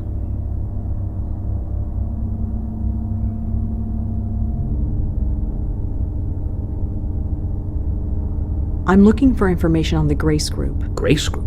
They used to meet here, in the basement. Some kind of self-help group? There are hundreds of so-called Grace Groups, and they all have meetings in the basement. You will have to be a bit more specific than that. The telephone that uses this number, where is it? Why would you need to know that? Michael used the phone. Maybe he left a clue behind when he did. And he could have used any one of a dozen offices in our administration wing. Really? Over a dozen? Yes. So, if you want to locate Michael Cooper, you'll have to find another way. Wait, Cooper? Pardon? You said Michael Cooper. Isn't that the gentleman you're looking for? No, I just said his name was Michael. So you did. A slip of the tongue. My apologies. It is quite late and I'm tired. You need to tell me who Michael Cooper is. I told you I don't know any Michael Cooper. Well, thanks. I'll be going. Stay safe. This is not a night to be outside.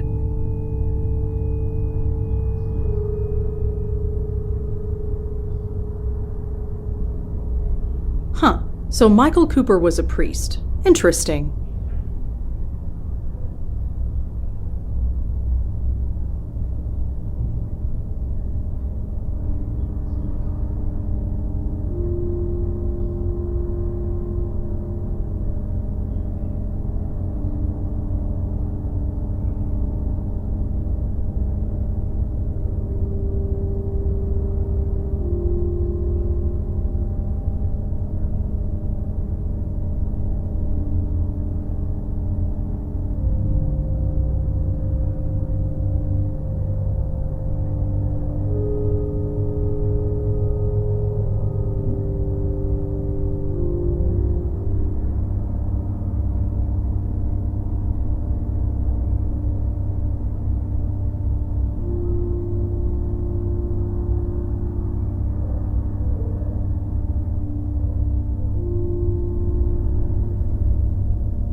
Excuse me. Yes. Michael Cooper. He's a priest too, isn't he? So? So, it's a pretty big coincidence, wouldn't you say? Listen, you have no idea how important this is. Michael is in danger, real serious danger. From who? I don't know, but you can't protect him. And you can? I don't know that either, but I'm gonna try. I made a promise. He came to me scared, begging me to protect him, to give him sanctuary. He was ranting. I should have turned him away, but we roomed together at the seminary. We were close friends once. What could I do? You can take me to him. He's raving. He's mad. He says he's in a battle for his very soul. Is this true? Yes. Yes, it is. He's in the school. It's closed for the winter break, so it seemed like a good a place as any to hide him. Here's a key. The entrance is around the corner. Please, do whatever you must. Just don't come back here. Don't worry. So, thrown out of a church. I suppose with our record it was only a matter of time. The entrance to the school is around the block. Let's go.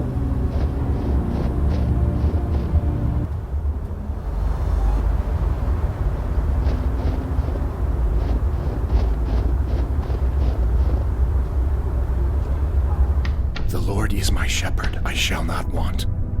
He makes me lie down in green pastures. He leads me beside... Michael? Michael Cooper. You! Stay back, bestower. I've got a gun. Just a second. I said stay back! Whoa, calm down. I'm not here to hurt you. Oh yeah? Tell that to Leah and George and the others. Others? How many of you are there? You don't even know that. You don't know a thing, do you? This wasn't the plan. Plan? Yes.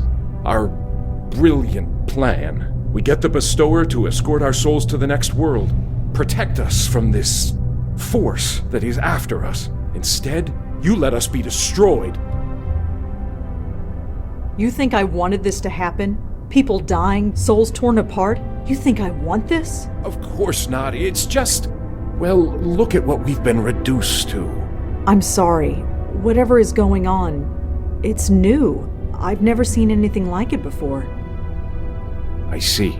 And what about him? Huh? Your friend. The man behind you. He hasn't said a word since you walked in here. Me? Do you mean me? Yes, you. Don't look so surprised. How else could I have known who you were? Now get out of here. You've been nothing but trouble ever since George went to look for you. Don't shoot. I'm leaving. Please, give them some time, my host. That voice. It can't be. I told you to stay in the other room. Yes, my host, I know. But I had to intervene. These two know me, if I may. Fine. Fine. Just make it quick. I'm losing concentration. Mallone, Blackwell, what a pleasant surprise to see you both again. Yeah, surprise is the word. What the hell are you doing here? Is it not obvious? You freed me, Mallone, brought me back into this world, as befits all of our kind. I had a host waiting for me, and so I have returned to my former duties. Look, as much as I am touched by this reunion, I need to focus. Perhaps we should all converse outside. Fine, outside. Just leave me in peace. Thank you, my host.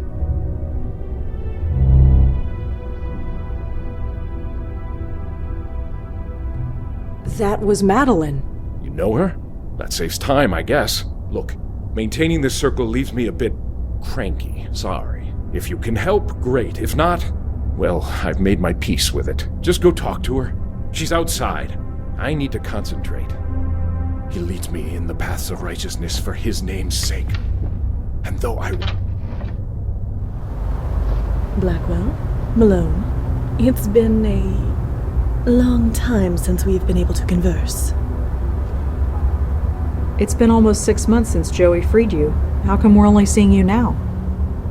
I admit the transition hasn't been pleasant. I have had 3 hosts since returning to this world. The first was an old man on the edge of death.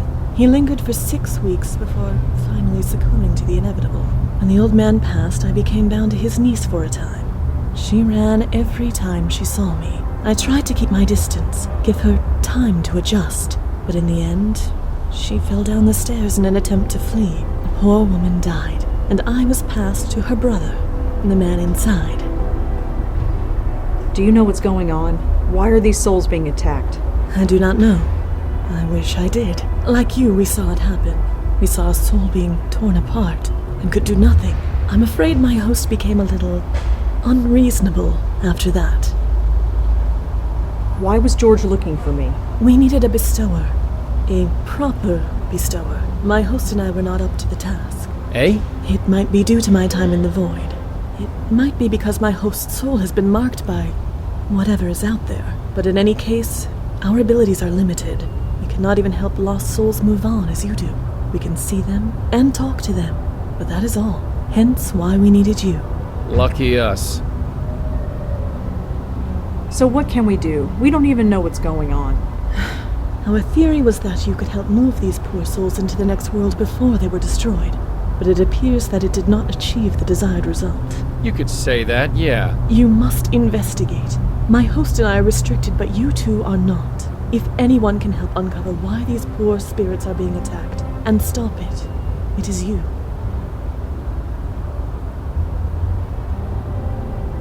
So how'd you like being on the outside, as it were? I imagine it's better than being trapped wherever you were. I had thought, I had hoped, that I would pass on, that being brought back to the mortal world would force me to obey mortal laws. Instead, No, it is not to be. I have returned to my former duties, therefore I must have further work to do. But yes, it is nicer than being trapped in the void.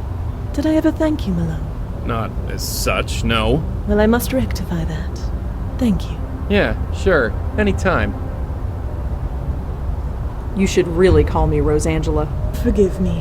When you are as old as I am, all the names blur together. So I tend to address those I speak to by their family name.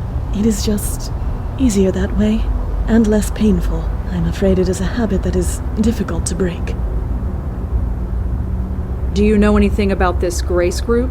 I know that it meant a great deal to my host, as well as his friends. Whatever happened at those meetings, it greatly improved their lives. But obviously, it came at a cost. What can you tell me about Father Michael? Cooper is my host. We have not had the time to get to know each other better. Is he always this ornery? Do have some pity for him. He has lost his uncle, his sister, and several of his friends. He has been forced to accept the spirit world and the possible loss of his own soul, all within the span of a few weeks. If anyone deserves some understanding, it is he.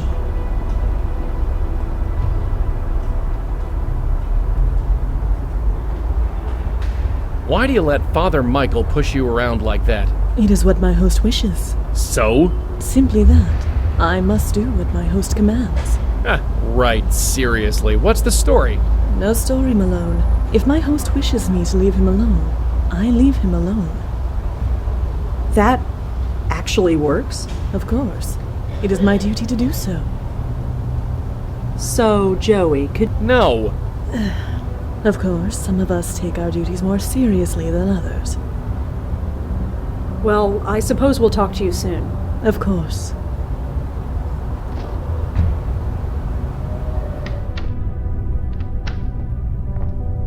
Father Michael? He's my shepherd. Yeah?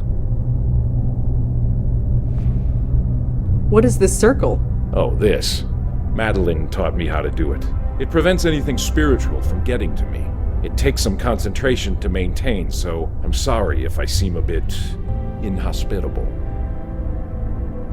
How did you learn what was happening? You mean that our souls were being taken? Yeah. It was a few weeks ago. I was at the bedside of a friend. Jeffrey, his name was. He went to the Grace Group meetings back in the day. Like me, he had been in a car accident. Hit and run. He was dying, and he wanted me there. And when he died, I saw it. His spirit being torn apart. He screamed. I'll never forget that scream. I know. I saw it too. Anyway, with Madeline's help, I began looking into other members of the group and learned it was happening to all of us. You know the rest. I can't believe there's another medium in New York. Medium? Sorry, I mean bestower. I've been calling myself medium for so long I sometimes forget. Uh-huh. I mean, it's not like I have anyone to talk to about this stuff. Nobody living, anyway. Hey, look, I'd love to swap ghost stories with you, but it takes all my concentration to maintain the circle. Right, sorry. Maybe we'll have coffee later? You know, after we save your soul and everything. Sure, sounds great. So you're working with Madeline? Working? I guess you could call it that. I've been too busy being scared to give it any serious thought. Could you tell me about the Grace Group? It was some kind of self-help group? About 20 years ago, I was a very different person. I suppose you could call me an alcoholic, although I wouldn't have said it at the time. Then I saw an ad in the newspaper. It promised to help folks like me find their way. It seemed to be some kind of hippie self-help group, but I went to a meeting anyway. I don't remember much about the meetings, but somehow I had discovered that going to seminary school was something I had to do. It all made sense. Made sense? I just knew it was what I was meant to be doing, and I was right.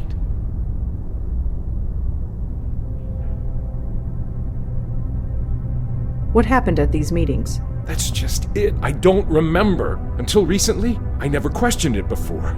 How messed up is that? I'd go, I'd sit down, and leave. I'd meet with the other members for coffee afterward. What on earth did we talk about? We must have found something. But I do remember a man, Benjiro. He ran the meetings. Benjiro? Yeah, Japanese guy. I don't remember anything else about him. How many people went to these meetings? There were 6 of us. You already know about Leah and George and myself. The others are dead. Who were they? Does it matter? They are dead. Their souls were taken. Even still, tell me. Jeffrey Dutta, Heather Goffstein, Peter Fielding. All right, Michael. We're going to go. Of course. Godspeed to the both of you. He makes me lie down in green pastures. He leads me beside the still waters. He restores my soul.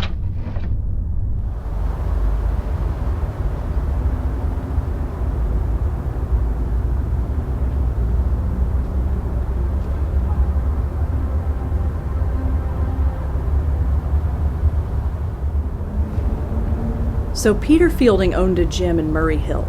Worth a visit, I suppose.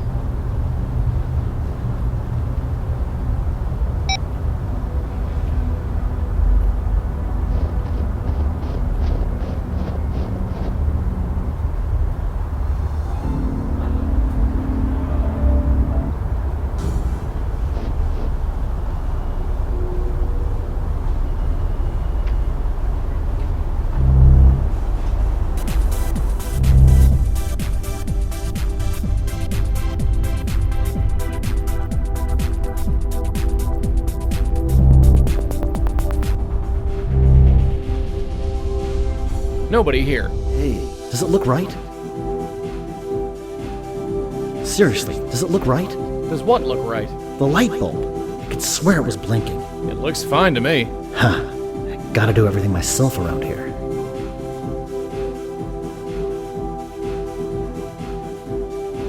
Hey, friend, can we talk for a second? Are you sure there's nothing wrong with that light? I'm no expert, but it looks fine to me. Well, what can I do for you? Hey, is your name Peter Fielding by any chance? That's me. Why? No reason. You own this joint, right? Yes, I do. My dad built it. You could say it's a family business. Been running it around 20 years? Seems like yesterday.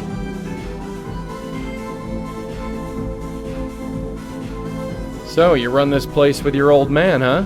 Sort of. He built it when he left the army. I took over long ago. So, you run this place... Sort of. So, how are you feeling? Fine. Why? You don't feel strange at all? What do you mean? Well, just hypothetically speaking, you don't feel like you're gonna explode? What, like indigestion? Not quite. I am on a strict diet of wheatgrass shakes and fiber.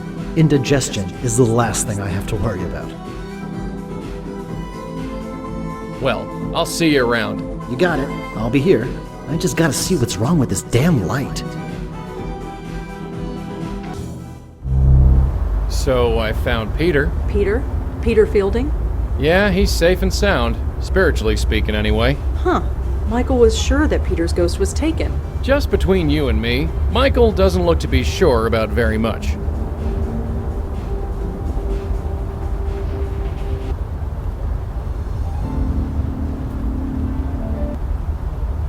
Familiar faces. It is a relief to see you both.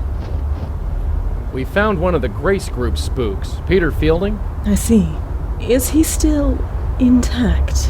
Yeah, he tried to get me to join a gym. I thought as much. You thought so? What do you mean? You know as well as I do. A spirit cannot be moved from this world until it is spiritually ready. It would appear that is also the case here. But what about George and Leah? From my understanding, they were aware of their death when they were taken. Yeah, they were. Then there is your answer. They were spiritually ready to leave this world, and so were vulnerable. This Fielding, was it? He is a lucky soul indeed. Until he is made aware, he cannot be taken. Not by you, or by anyone else.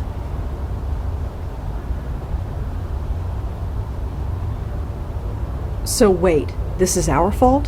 Whatever do you mean? Leah, George. Just by trying to save them, we destroyed them. I suppose. Yes, it could be seen that way. But please do not blame yourself. How could you have known? Ignorance doesn't change anything. Listen to me. Whatever or whoever is taking these souls, they were marked long before they died. All we can do now is move forward and save who we can. You've been around the block a few times, so to speak. Nothing like this has ever happened to you before? The destruction of the very essence of life? No. Such a thing is difficult to contemplate, and to witness it, even more so. So what? We just leave the spook to rot? Of course not. It has been known for some spirits to become aware on their own. The right face, the right moment, anything can trigger it. And if that happens to Fielding, no. Our duty is to save him, and save him we shall. How? The usual rules have been chucked out the window. We make a move and he gets hammered, and we're not going to let that happen, not again. It is a dilemma for certain. We need to think about this, plan our next move. Of course. In fact, I might have an idea along those lines. I must confer with my host. Please excuse me.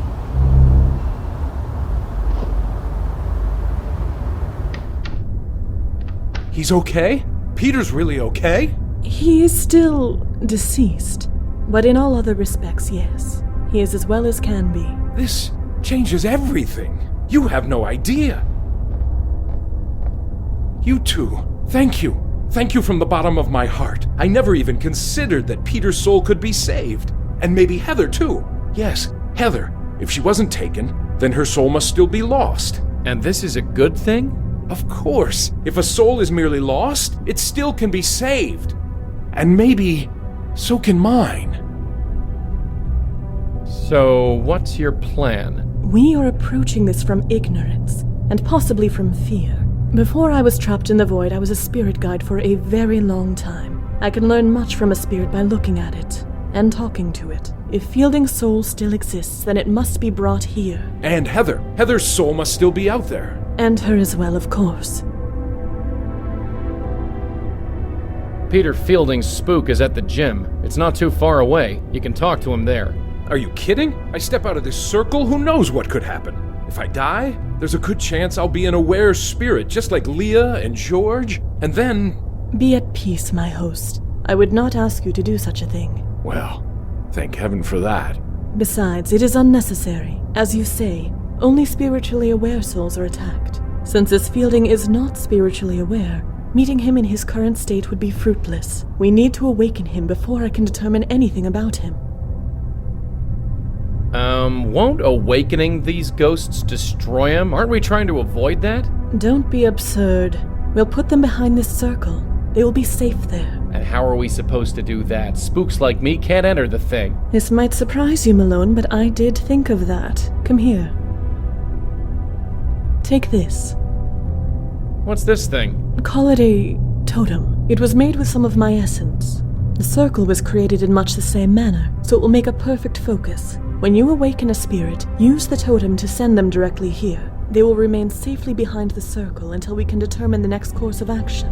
So I'll be trapped in this circle with Peter and Heather's ghosts? I am afraid so, my host. Well, I suppose it can't be helped. And I guess it will be nice to see them again. Yes. I need to know everything you can tell me about Heather. Well, there was one thing.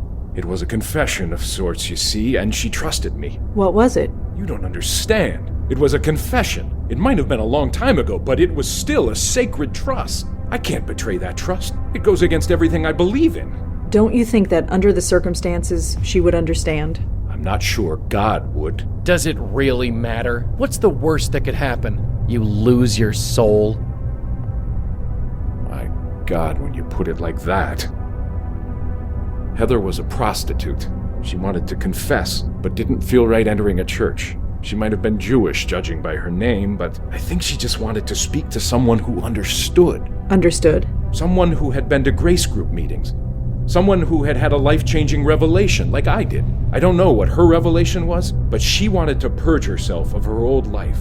So she asked if I could come to her apartment and listen to her. So I did. Do you remember where she lived? I was a priest entering the house of a prostitute. It's not something you forget. She lived by Tompkins Square Park. Here's the address.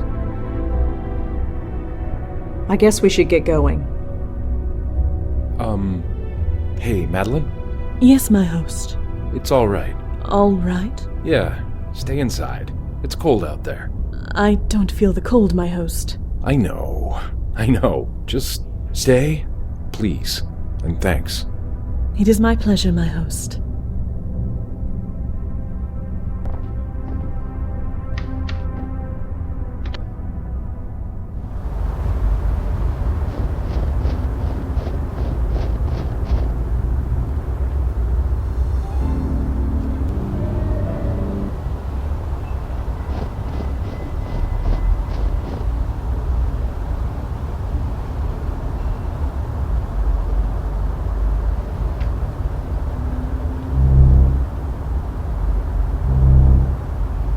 Hey, how'd you get in? Ah, hello, miss. Answer my question. How'd you get in? Oh, the gate was open. Is that all right? Sure, I guess. Just be sure to close it when you leave. I don't want to get in trouble. Excuse me, miss? Oh, hi. What's up? You sure you should be out here? Why shouldn't I be? It's perfect. It's so nice to finally have a night clear enough to enjoy this place. Clear night, right. You live here? I do. Why? No reason, just making conversation. Is your name Heather Goffstein? Oh, I see. You came from Ray. Ray? Of course. You did come from Ray, right? Sure, Ray. Him and me go way back. No, I don't think you do. If you want a date, you'll need Ray's permission. A date? Isn't that why you're here? No, not at all. I just want to talk. Really? Really? Well, I suppose that's all right, but we should stay out here. If we don't go in the bedroom, then it's not a date. You don't seem terribly surprised that I'm here in your garden. It is a bit strange you appeared out of nowhere, but hey, I'm used to men appearing on my doorstep. And for some reason, you seem safe. Safe? Yeah, just a vibe. Huh. Thanks, I guess. Well, Heather, I have to get going. Sure. I'd leave the gate open, but for some reason, I don't think that will be a problem for you.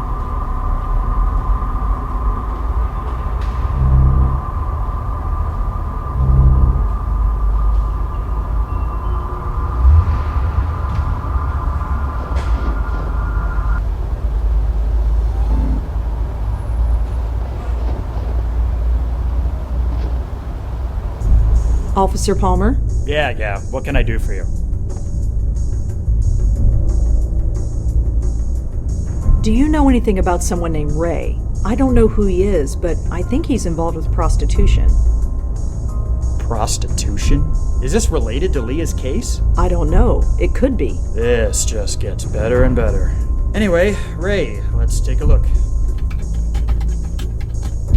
Okay, the name Ray definitely comes up in the Vice Department database. There was a raid on a bar called Vantini a few years ago, and someone named Ray was taken in for questioning. No charges were made. Just Ray, no last name. No. Whoever Ray is, that's his full legal name. Anyway, here's the address of the bar if you need it. Thanks. Sure. Well, I'd better go. Thanks for the help. Sure.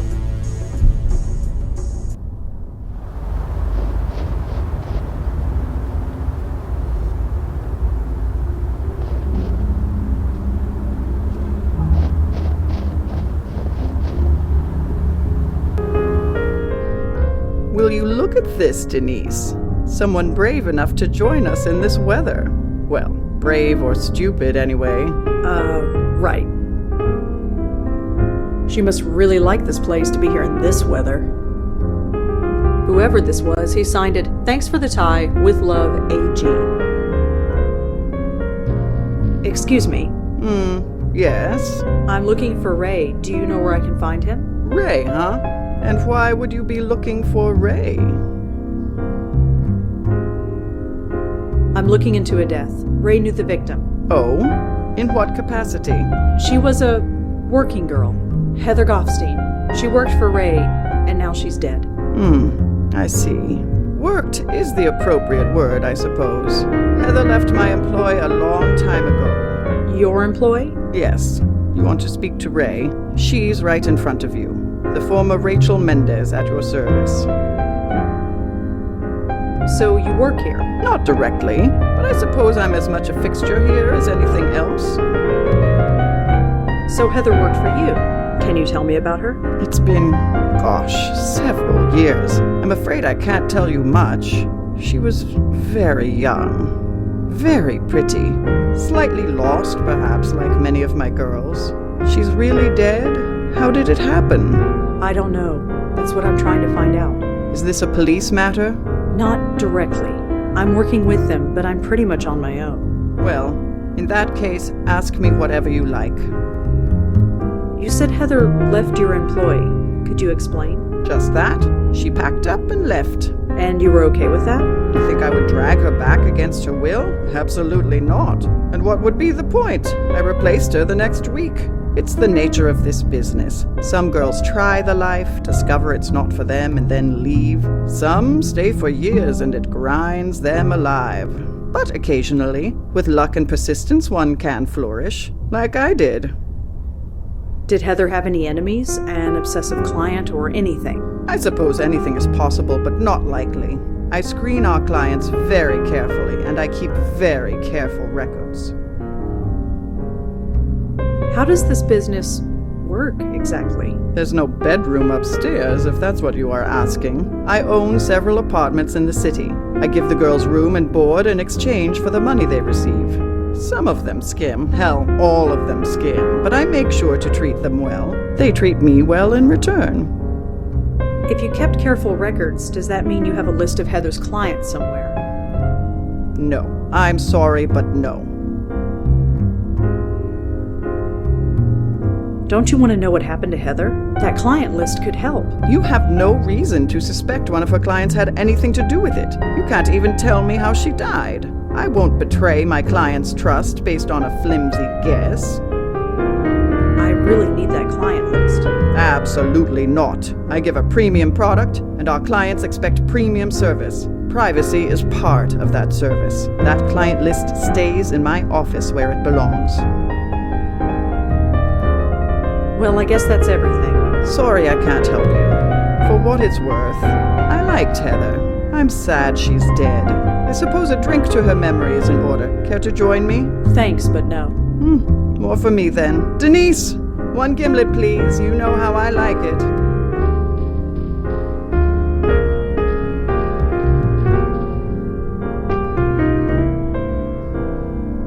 Madeline said she used a bit of her essence.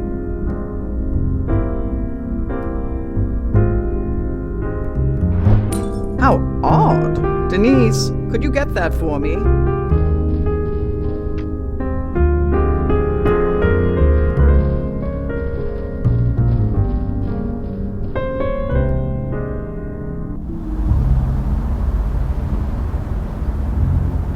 Damn it! It's locked from the inside.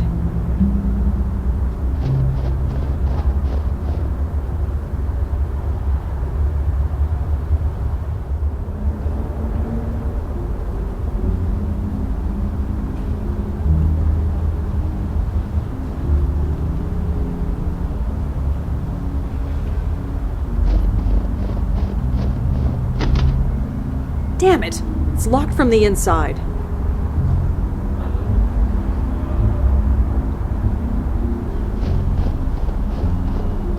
Locked. Of course it is.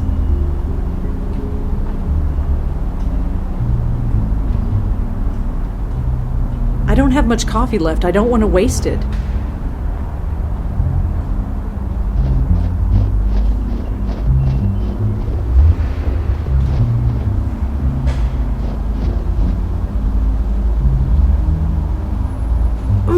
It won't budge.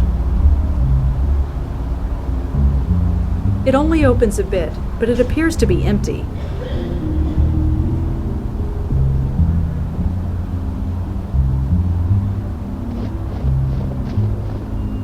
Yeah, that's not going to happen. What are you doing? Trying to keep warm. Right. Carry on.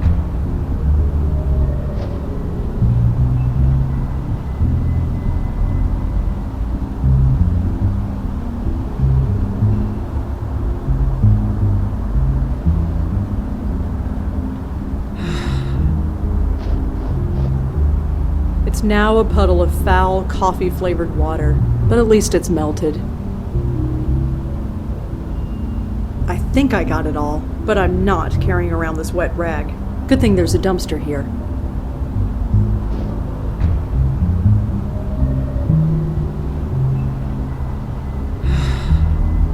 You're not seriously going to try that, are you? Quiet! Let me concentrate.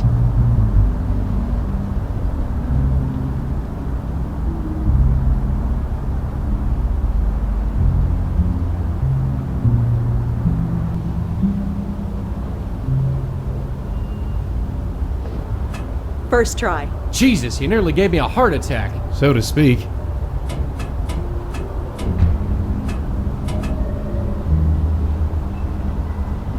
I shouldn't play around on this fire escape any longer than I have to.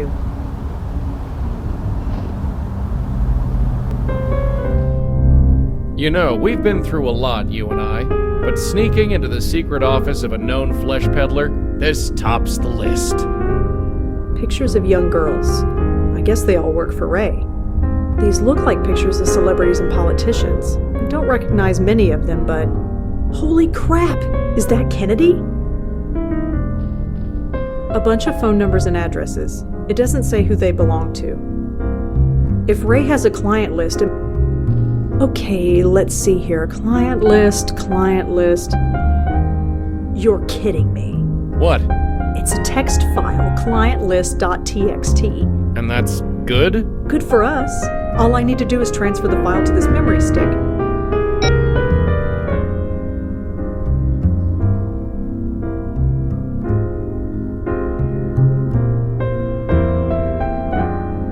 And we've got it.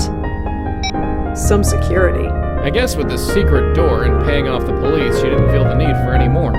That and she's a bit old. She might not know a lot about computers. Huh, I can relate. Ahem. Oh, hi. I was just testing out your security. Is that right? I've been meaning to glue that window shut. I suppose I should thank you. But first, give me that memory stick. Here. Thank you. Now get your coat and leave. And I'd almost gone a full 3 hours without a restraining order. Well, the night's still young. And I need another cup of coffee.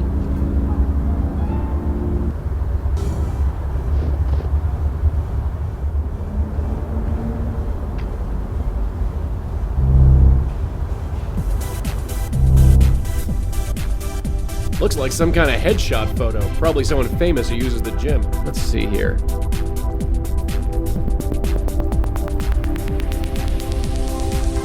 Tanya Corsi. Hey, wait a second. Is that...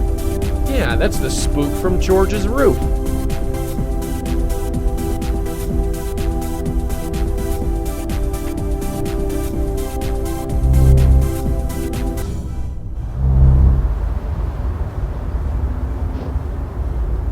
So, have you heard of this Tanya Corsi person? Tanya Corsi? Was she in the gym? No, it's the name of our roof spook. Is she famous or something? You could say that. She has a TV show. I think you mean she had a TV show. Let's get going.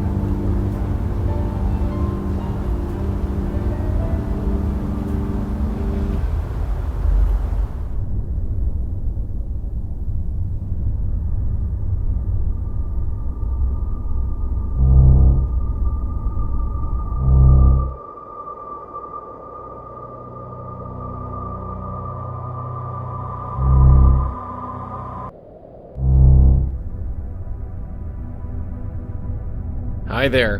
Hello again, mister. What brings you by? You're Tanya Corsi, aren't you? I knew you'd get it. That's me, Tanya Corsi, host of the Good Morning Show on Channel 11. Now all the mystery is gone.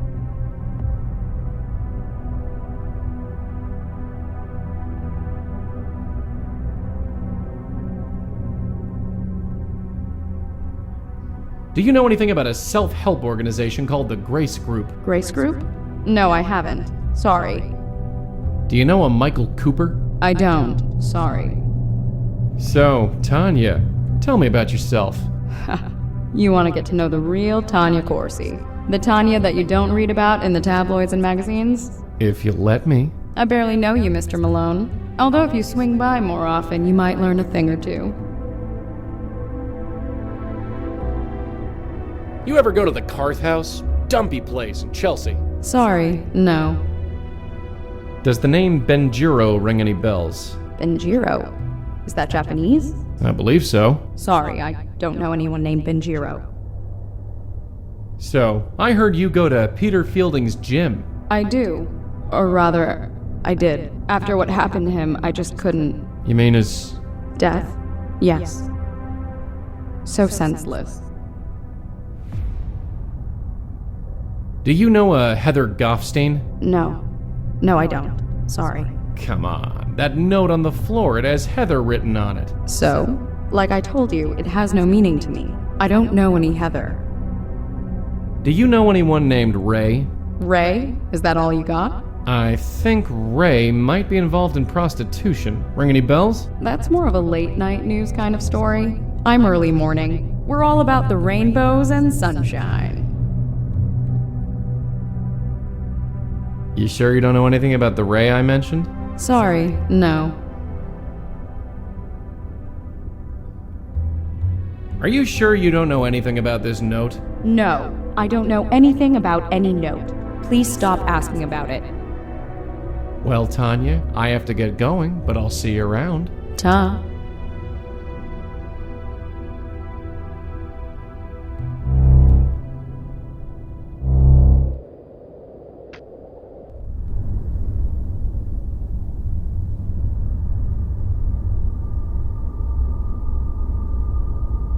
Tanya was the host of the Good Morning Show. I remember hearing that they got a new host, but I didn't know this was the reason. Channel 11. I think their head office is in Penn Plaza. Can't hurt to ask around.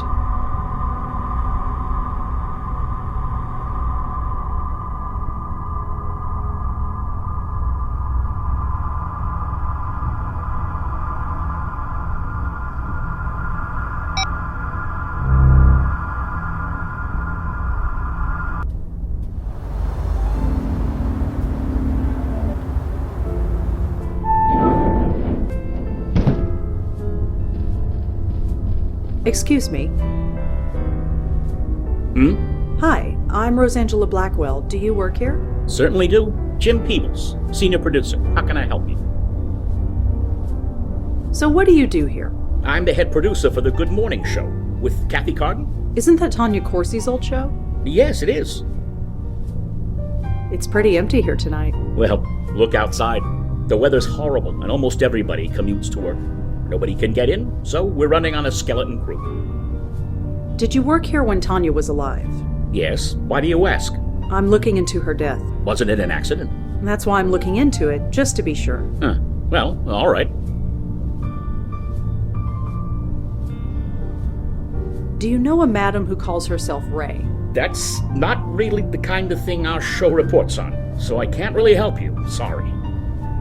There's the self-help circle that held meetings a long time ago. It was called the Grace Group. Ever hear of it? Sorry, no. Do you know a priest by the name of Michael Cooper? I'm afraid I haven't been to church in a long time. What can you tell me about Tanya? I liked her. Some anchors think they're the be-all and end-all, but not her. She knew we were all in this together and worked well with all of us. That's how you make a news show. Everyone needs to help each other. There are tons of case files listed here. I'm not going to ask about them one by one. Have you ever heard the name Benjiro? Benjiro? No, I'm afraid I haven't. Do you know anything about the death of Peter Fielding? He owned a gym in Murray Hill. No, although you've reminded me I haven't hit the gym in a while. I suppose I should go. A note was found in Tanya's apartment. It was signed J. And? And your name begins with J. Did you write it? Seriously? You're in journalism. You know that any lead is worth following. Well, sorry, I didn't write any note to Tanya. Not that I remember. I'm not asking about all the names on this list one by one. We'll be here all night.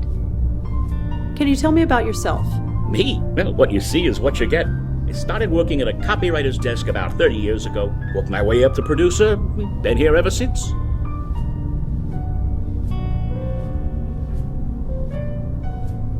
Well, thanks for your time, Mr. Peebles. I might be back later. Sure thing. I'm not going anywhere.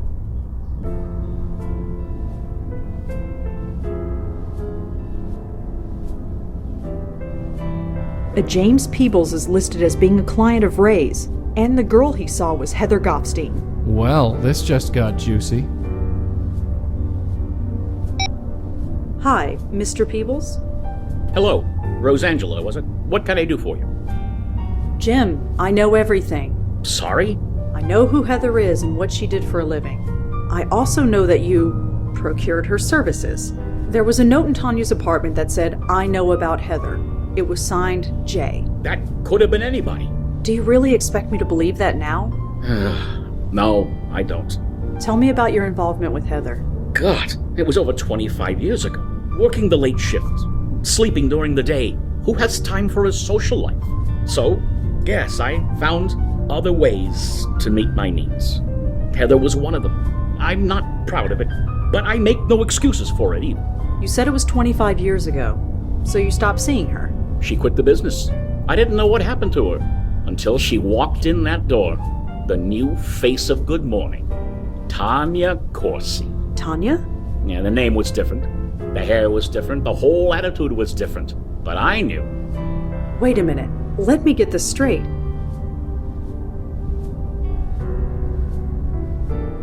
Heather and Tanya are the same person? You didn't know? Isn't that what all this is about? She reinvented herself. Changed her looks. Got a gig as a weather girl. Worked her way up to this newsroom. Worked here for years and never knew who I was. Until I told her.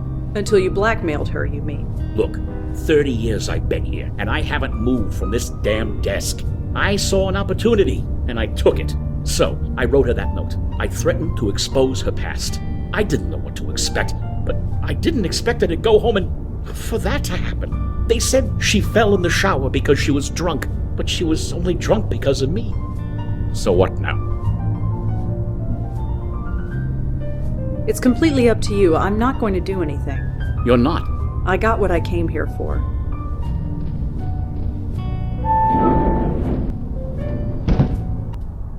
Very profound, Red. Very profound. Ever think of getting into fortune cookies? I'm only thinking of getting my copy refilled. That's my girl, always planning ahead.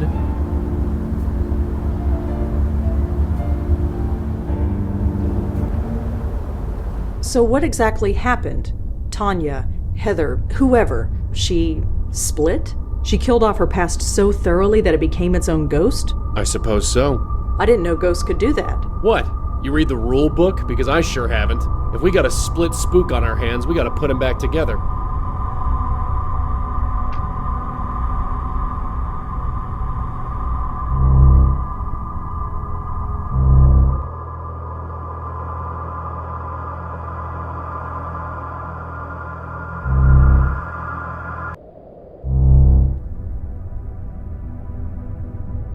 Hi there. Hello again, mister. What brings you by? Listen, Tanya, I know who you are. We've already covered this, haven't we? No, I mean who you really are. You're Heather Goffstein. Or at least you were.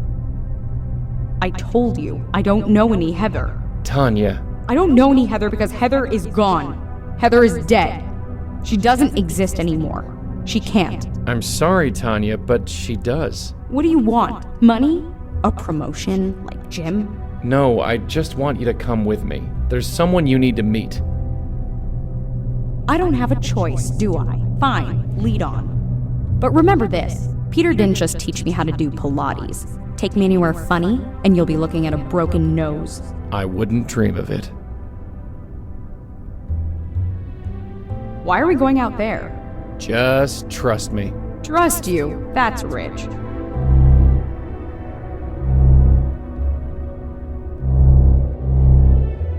You. Who are you? Are you in league with this man?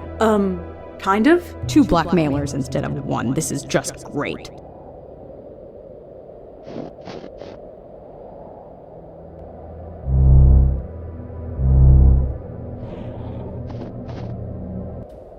Where the hell are you taking me? Just follow us, okay? Can I at least call my car service? I don't think that's possible. What do you mean? She means that they'd never come in this weather. It's better to walk. Come on. Where are we going? It's just up this way. Wait. I know this building. I used to live here. Back when I was... Why did you bring me here? Whatever you brought me here for, get on with it. Tanya, there's someone you need to meet. There's nobody here I want to see, I assure you. Even still, I just need you to follow me. Then we can forget about this whole thing. Fine. Hey, Heather? Hey, who's your friend? What is this? Who are you? Answer me! Heather Goffstein? Who are you? No. No. This is insane. I'm going insane. Sorry? You shouldn't be here. You shouldn't exist. What's your problem? My problem? My problem is that I hate you. Hate me? You don't even know me. I destroyed you. I got rid of your name. I got rid of your hair. I would have gotten rid of your face if I could have afforded it. You can't get rid of me that easily. No kidding! For 20 years I was free of you, and now you come breezing back. Breezing back? From where? First Jim wanted a promotion, and now this idiot here wants... I don't know what! I don't want anything. That's bull! Huh? You be quiet! Hey! Stop that! Look at each other. You're the same person, give or take 20 years. I don't understand. I don't think I want to. Tanya, what happened when you got Jim's note? What note? It's too late to deny it. Nothing happened. I just wanted to forget. Forget what? Forget you! Forget this whole life I left behind! Why? Why are you so ashamed of me? All this life, it's a part of who you were, who you become. Will I ever be free of you? Do you really want to be? I'm not a bad person. I'm just kinda lost. I know I'll find my way eventually. Isn't that the important thing? Well, isn't it? Look at you. I really was beautiful once. You're really beautiful now. Damn straight. Wow. You okay? Okay. I haven't felt this good in years. It's like an espresso and a colonic all at once. Speaking of which, you can take your blackmail threat and shove it. And I'm gonna tell Jim the same thing. Maybe it'll end my career, or maybe it'll give me a book deal. Either way, I'm tired of hiding. Tanya, listen. No, I'm not Tanya anymore. Tanya died. She what?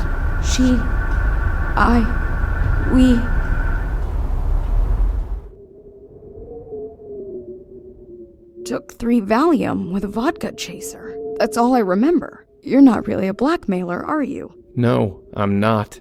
I'm dead? I'm sorry. If I'm dead, why do I feel sick to my stomach? Listen, there's no time to explain, just grab a hold of this. What? Just do it. That was interesting. Did it work? Only one way to find out. Hey, look who's here. Heather's safe and sound. Safe. You were always an optimist, Michael. Sorry, I know this is not exactly the reunion we expected after all this time, but you have no idea. I thought you were... Well, I explained that already. So, Madeline, you got your spook. What have you learned? It is interesting. This spirit is experiencing what would be considered nausea in a living person. This spirit?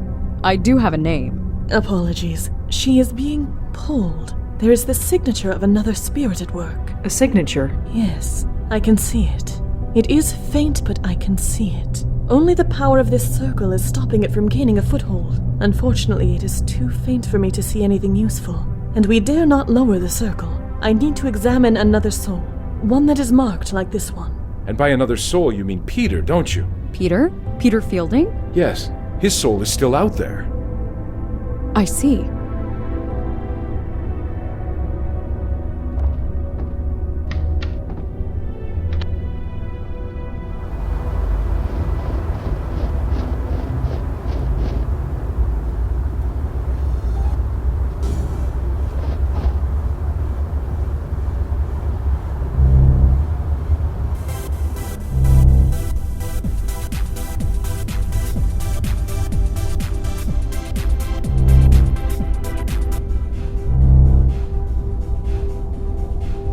Hey, Peter? Hey man, what can I do for you? So, you run this place with your old man, huh? Sort of. He built it when he left the army. I took over long ago. Nice place you got here. Thanks. You looking to join? No, I really don't think exercise is gonna do me much good. It's amazing how many people think that. You're young. Your metabolism is still going strong. But time catches up with you before you know it. You're preaching to the choir, Peter, but I'm still not interested. Well, we're here if you need us. So tell me about yourself, Peter. I'm the guy who's gonna kick your butt into shape. Well, we'll see. So what's the story with the lights?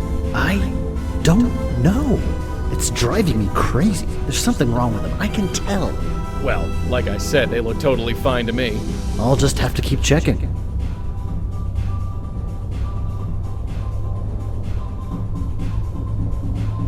So tell me about yourself. I'm the guy. Well, you got it. I'll be here. I just gotta see what's wrong with this damn light. Hey, Peter? Hey, man.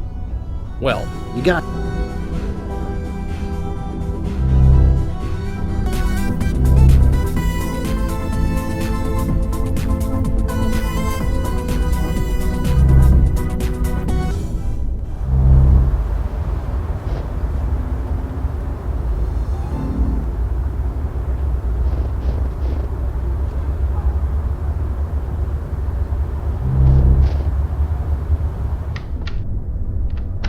You're kidding me. I am not. You will find out for yourself one day. That's disgusting. Hey, good to see you guys again. Madeline here was just telling me the funniest story. My host, please. Right. Sorry. Hey, Michael? Yeah? Is there anything else you can tell me about Peter? Anything that can help us? No. Of all the people in our group, Peter was the one I spoke to the least. I think George once belonged to his gym. Even took personal training sessions for a while. But George wasn't really the personal fitness type. We're gonna head back out now. Godspeed.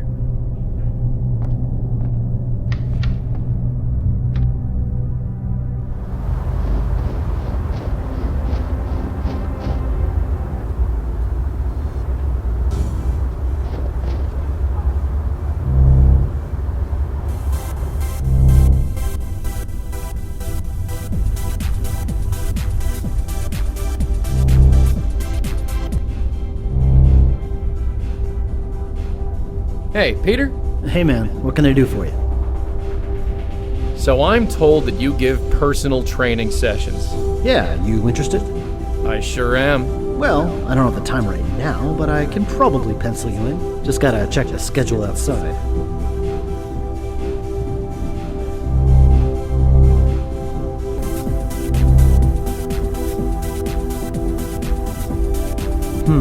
How about next Tuesday, say 11 a.m.? Sure, I think I can swing that. Great. Here's my number in case you need to reschedule. You got a phone? No, well, I'll just remember it. Okay. 646-555-0425. Thanks. Great. See you then. And by the way, when you come to our session, don't wear a suit.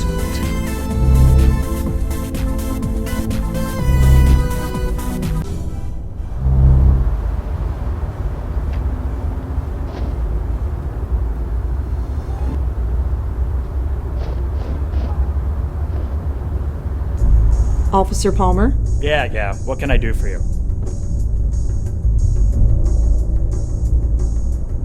Could you look up another phone number for me? I suppose I can, within reason. I'm trying to track down someone who Leah knew. The number is 646-555-0425. Alright, give me a second. That phone is registered to a unit in Murray Hill. Here's the address. Well, I'd better go. Thanks for the help. Sure.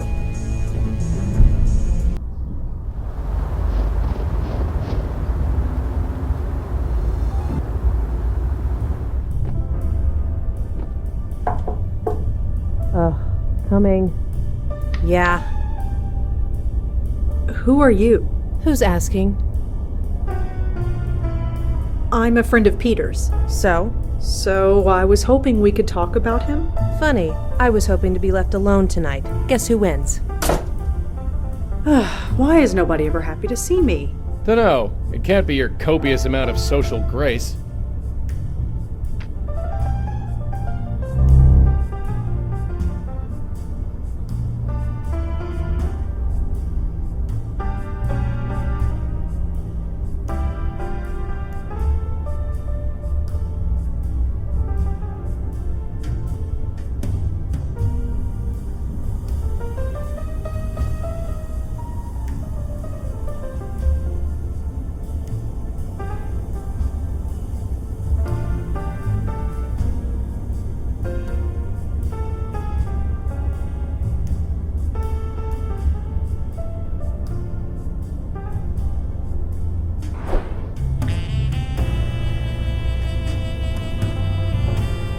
No good. The rug's too thick.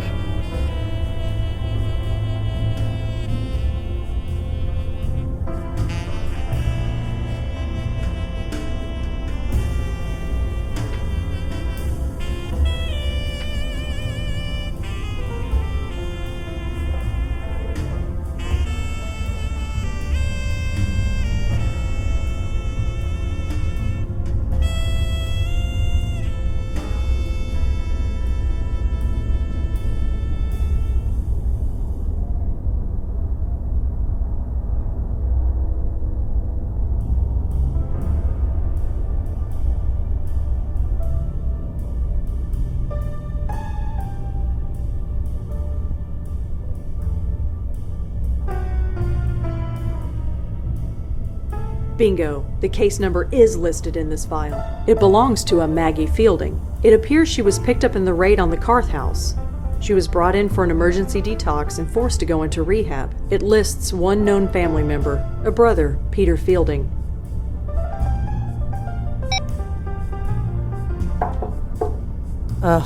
Coming.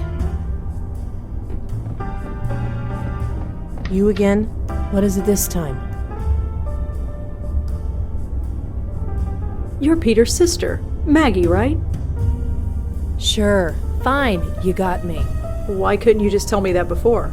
Because I'm trying to get healthy, working through the program, admitting I have a problem, just like my sponsor says. All that is the first step.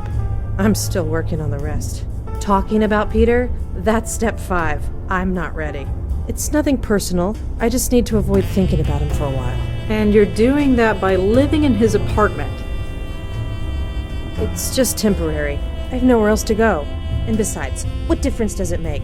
He's gone. He had a stupid accident, and now he's gone. That's just it, Maggie. It might not have been an accident. No. Whatever you're thinking, no. I need this to be over, you understand? Then we need to talk. You can call your sponsor if you want to. Screw my sponsor. Let's do this. So, talk.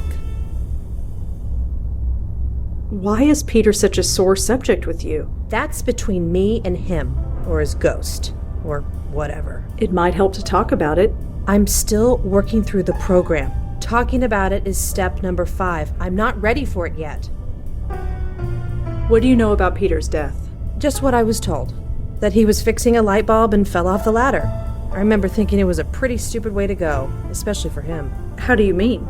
Did you know the guy? He was obsessed with health. To die just falling off a ladder?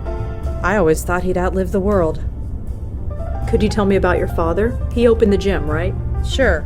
Could you tell me anything else about him? If you want to know about him, you'll have to ask him yourself. Here's his address. He's always home. Could you excuse me for just a sec? My shoe is untied. Sure, I guess. Thanks. Smooth. So, what are you watching? I don't know, some animated thing. Not normally into cartoons, but the ratings say it's good. Is it? I guess. They changed the main character's voice after the first episode, but it's not bad. Keeps my mind off, well, the stuff you keep bringing up. Well, I'd better get going. Sure, you know the way.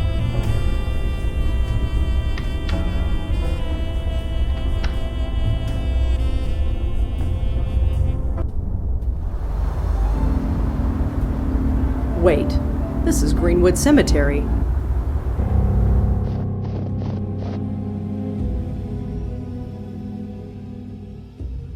This tombstone is faded and hard to read.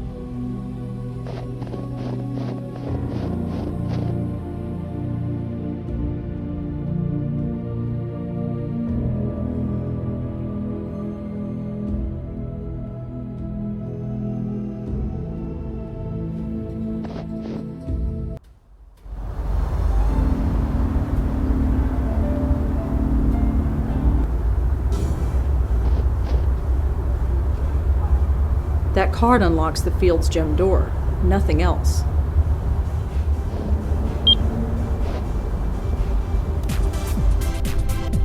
That picture frame fell off the wall.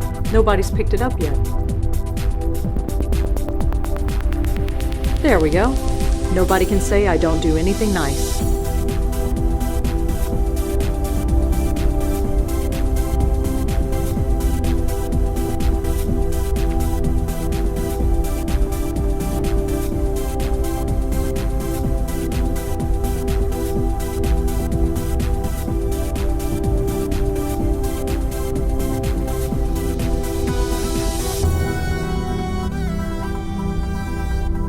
The month is written at the top in dry erase marker.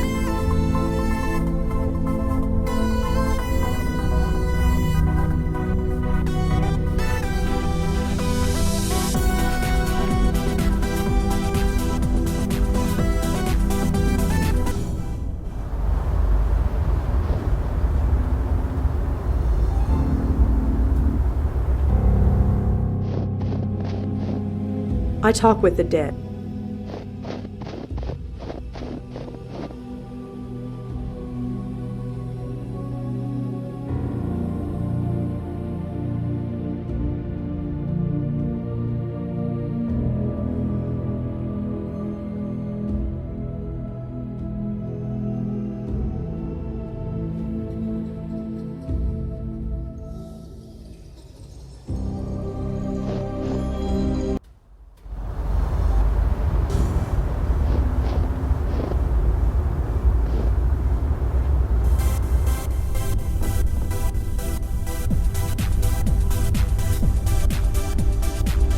The month is written.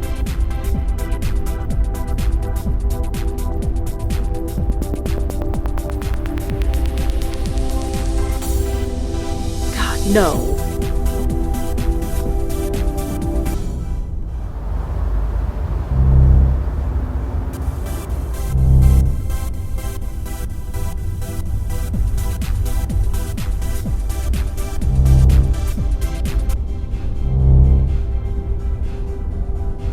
Hey, Peter? Hey man, what can I do for you? Say, can we reschedule that training session we set up? Sure, we can do that. Let's go check the calendar outside.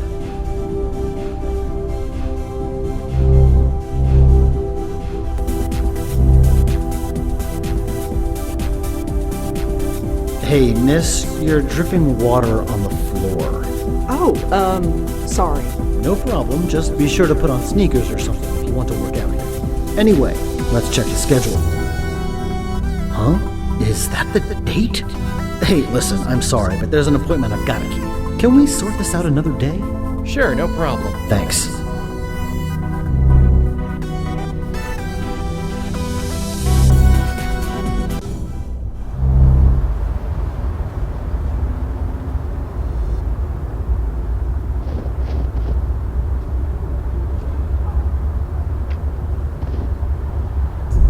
Officer Palmer? Yeah, what can I do for you?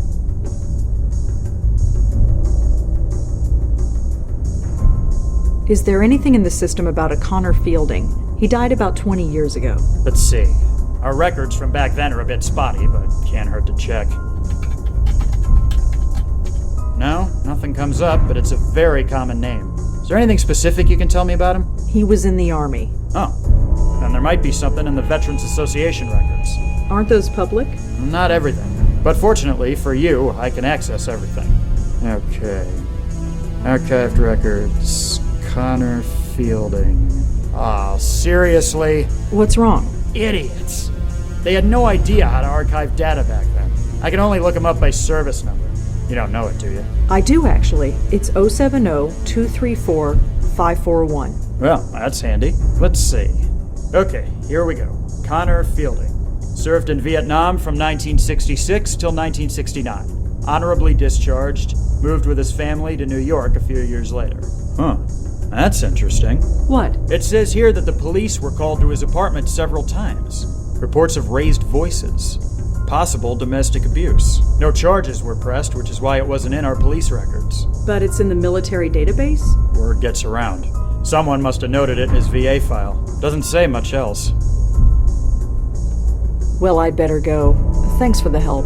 Sure.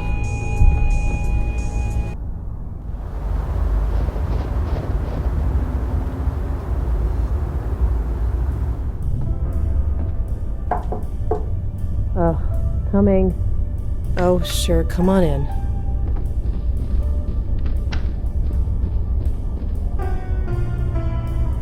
So your father is dead? Yep. Why didn't you just say that instead of sending me to the cemetery? The only person to visit Dad was Peter, and he can't do that anymore. I figured Dad could use the company. Really? No, not really. I told you, there are things I can't talk about yet. I learned a bit about your father. You did? The police were called several times to his house. No charges were made. It's not hard to read between the lines. Huh. Well, I suppose you know everything now. I don't, but I'm trying to. Why? Why do you care so much? What does my father beating the crap out of my mother have to do with how Peter died? There's something bigger going on. That doesn't matter. I can't take on anybody else's problems. I'm barely dealing with my own. I've been trying to forget this crap my whole life, and now I have a chance. I'm not going back to that. I'm sorry. I know you think you have good reasons, but I really need to be alone right now. Listen. Please, leave. Okay.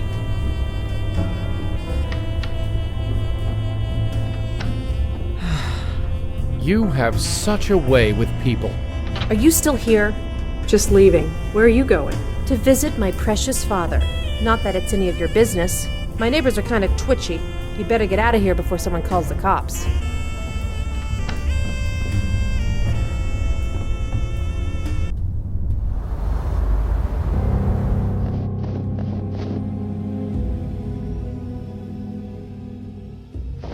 Maggie. Huh? Huh. I had a feeling you'd follow me here. I didn't follow you. You got here after I did. You're not gonna leave me alone, are you? You know I try and help you whenever I can. Not until I spill everything. I've never pressured you to talk to me, Maggie, although God knows maybe I should have. I'm sorry, but it's important. Maybe it's because I'm out of that stuffy apartment. Maybe it's because when I'm here, I know he's really gone. I know. I miss him too. Talking about it. The 5th step. My sponsor said I didn't have to do them in order. Many people don't. I guess now is as good a time as any. I'd like that, Maggie. I really would. So, talk. Tell me about your father. It's not about him. Not really. It's all wrapped up with Peter. It's always Peter. What are you talking about? What did Peter do? Nothing. Everything.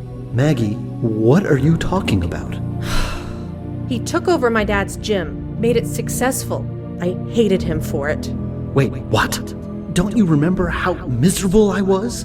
Drifting from job to job, hating all of them. Running Dad's gym was something I was good at. I thought you'd be happy for me. Didn't Peter have lots of jobs he hated before he started working at the gym? Couldn't you be happy for him? Happy? Happy that he took my father's name and made it revered? I don't see the problem here. The people in the neighborhood love that gym. They come by and say what a nice old man Connor Fielding was, and what a shame he died, and how nice that his son took up his legacy. Legacy. A legacy of bruises and hiding in the dark. Bruises? What are you talking about? You always believed her when she said she was clumsy. It was like some horrible after-school special. Maggie, you're not saying what I think you're saying. You never knew, did you, Peter? So wrapped up in yourself. You never saw what he was doing. Why didn't you ever tell me? Mom hid it from both of us, and I was too scared to say anything. In the end, it was just easier to say nothing and hate you. And now it's too late. For what it's worth, I don't hate you anymore, Peter. But I need to get on with my life. Goodbye, brother. Goodbye? What do you mean, goodbye? Sorry, I should go. Maggie, wait! Maggie! I never knew! I swear, I never knew! I just don't understand. Huh?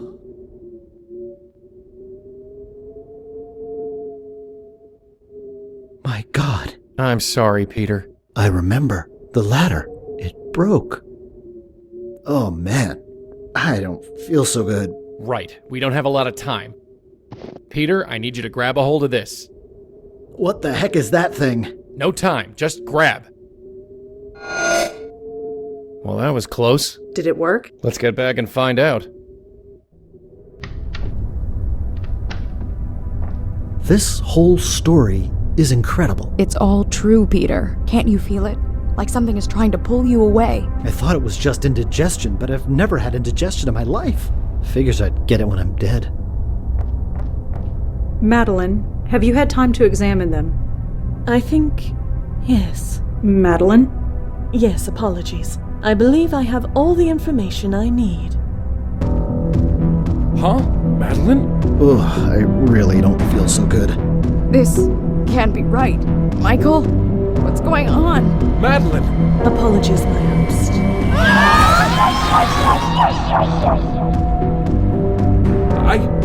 Madeline, what just happened? That felt quite pleasant. Madeline? Madeline? Hey! You, Mallone, stay back. You as well, Blackwell. I have absorbed enough energy to burn that precious body of yours to a cinder. Why? Why do this? Have you ever heard of the concept, the journey of the soul? What? It is said that every soul has a predestined fate or destiny, and the goal of every soul is to find it. But it is also said that the joy comes from the journey, not the destination. Have you ever wondered where you would be now without the grace group? Without the epiphanies that were pushed into your brains as if by magic? Maybe you would have all found your way, maybe not. But you skipped the journey, went right to the destination. It made your souls happy for certain, but it also made them weak, pliable, controllable by someone like me. And now, if you'll excuse me, I am still very hungry. No!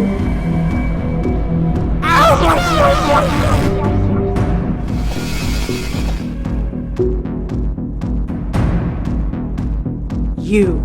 This whole time it was you? Indirectly. I knew these souls existed, I just needed to collect them. I could not collect my host until last, because my existence here was tied to him. As for Fielding and Goffstein, they were sleeping spirits. They needed to be awakened, something only you could do. So, thank you for that. Collect? What do you mean by that? Perhaps that word is not sufficient. Possibly consume, ingest, absorb. I took their energy as part of my own. What the hell are you doing this for? I pulled you out of the dark. You were free. Why mess that up? Free. You, of all souls, tell me that I'm free. I am dead. For centuries, I was a good spirit guide. I did my duty. And yet did I ever move on? Did I receive any reward? No. I was passed on from host to host, saving spirit after spirit. It became tiresome. Then my last host banished me. I remained there, in the void, alone, forgotten by the universe, until you brought me out. Yeah, well, we all make mistakes. But I was still not free. To fully free myself, I needed power, energy. These souls, these poor, misguided souls, were the nearest source I could find. You need to fix this. Fix this? Yes, you can still make this right. Just undo it, please. Bring them back. I'll bring them through the light and we'll just pretend this never happened. I am sorry. I have not come this far only to turn back now. And what do you need energy for? What on earth could be worth all this? Allow me to demonstrate. Hey! What the hell are you doing? Ah!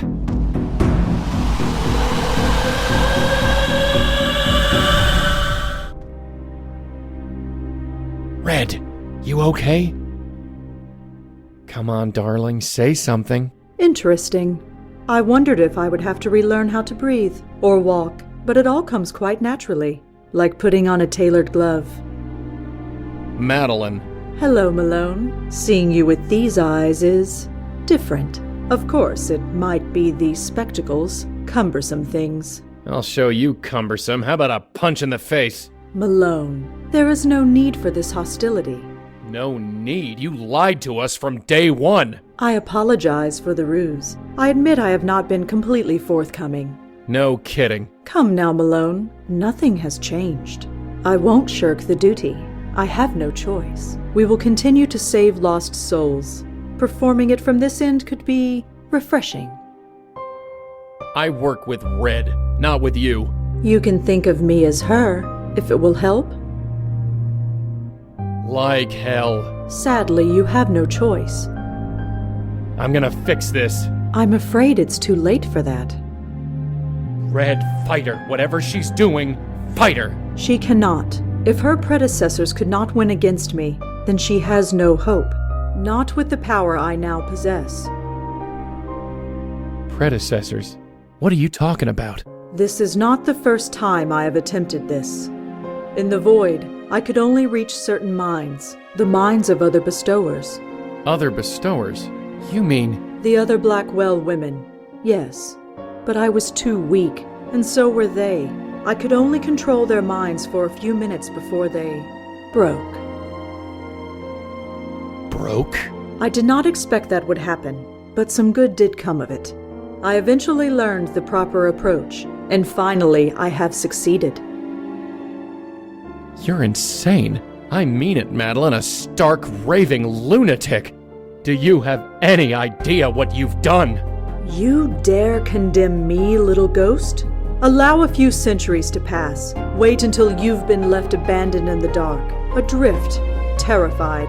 Then you can pass judgment. But until then, I must get to the business of living. Stay here. We're not done talking. I said stay here. Ah! Hey! Ah!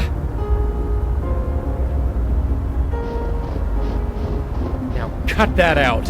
Do try and keep up.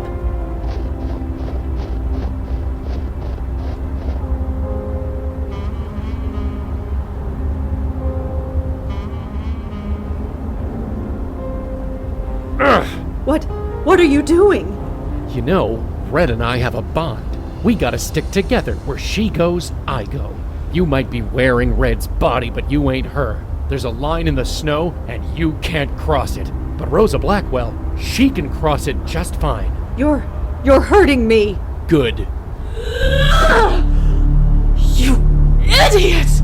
Do you have any idea what you just did? I just evicted you, sister. No, I will not be trapped in that limbo again. Tough. You made this mess, now clean it up. Very well. Just remember, you brought this on yourself. Red, talk to me. Joey? You okay? Careful. I feel... You! Great, like a bad penny.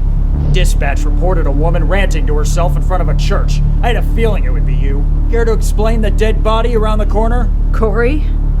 That's Officer Palmer. Now, explain. No.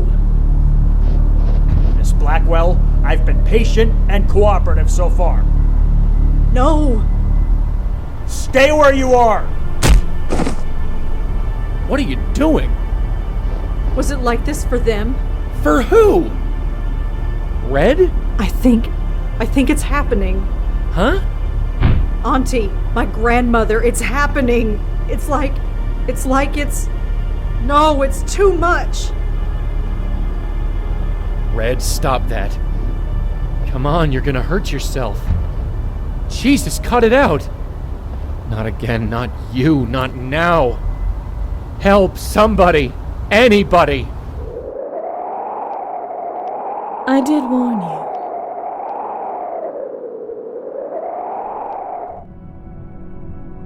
Gotta... No! Huh? Joey? God, I'm tired.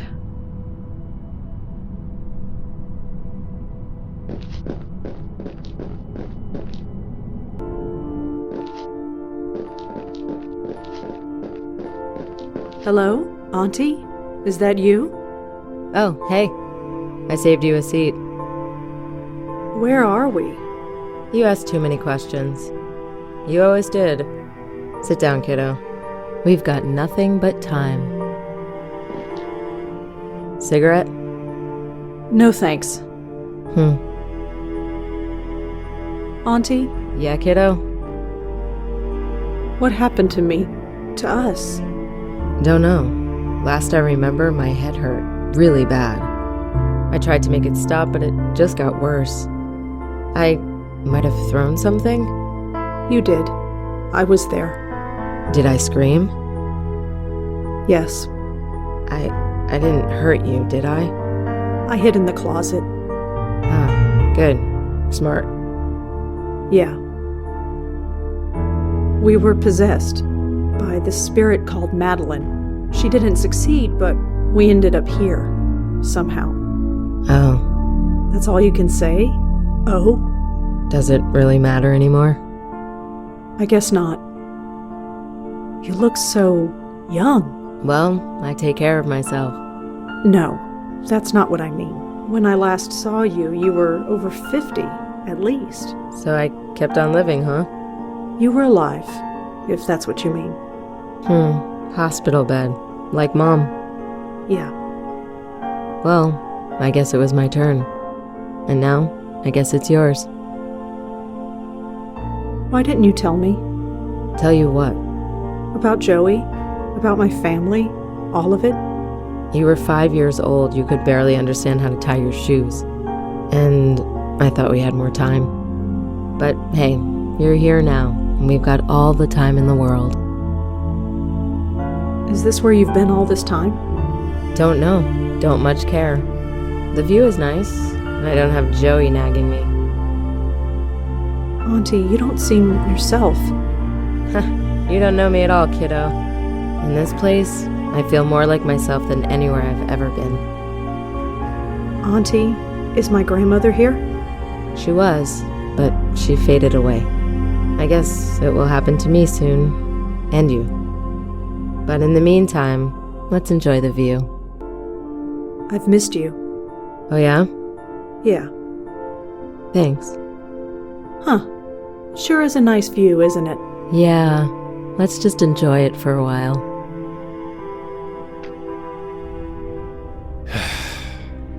It's like they're reading from a playbook. Constrained, drugged, placed under observation. In a week, they'll move you to another ward. Then they'll poke you full of needles and nod thoughtfully while taking notes. Then they'll move you to a long-term care floor. Keep you drugged, fed, washed. And then I'll watch you turn gray. I'll watch your skin weather and dry. And then I'm sorry. I'm so sorry. It's all my fault. I can't blame the universe, or death, or even you. This one's on me. Maybe I deserve it, but you certainly don't. There's gotta be a way to fix this. There has to be.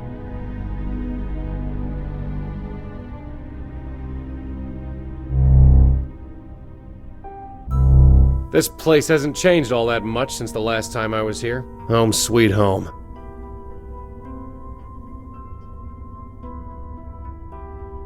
Looks like a duty roster for the orderlies. No point in reading it.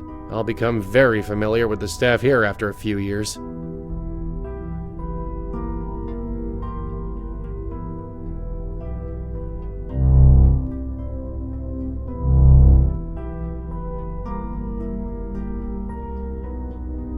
Huh, this letter is dated several years ago.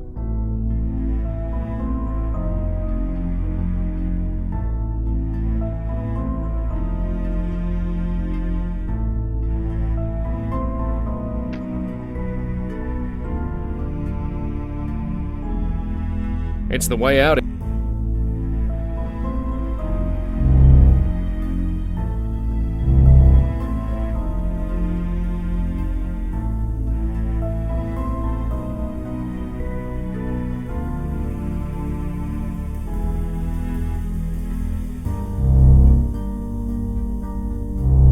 Empty, for now anyway.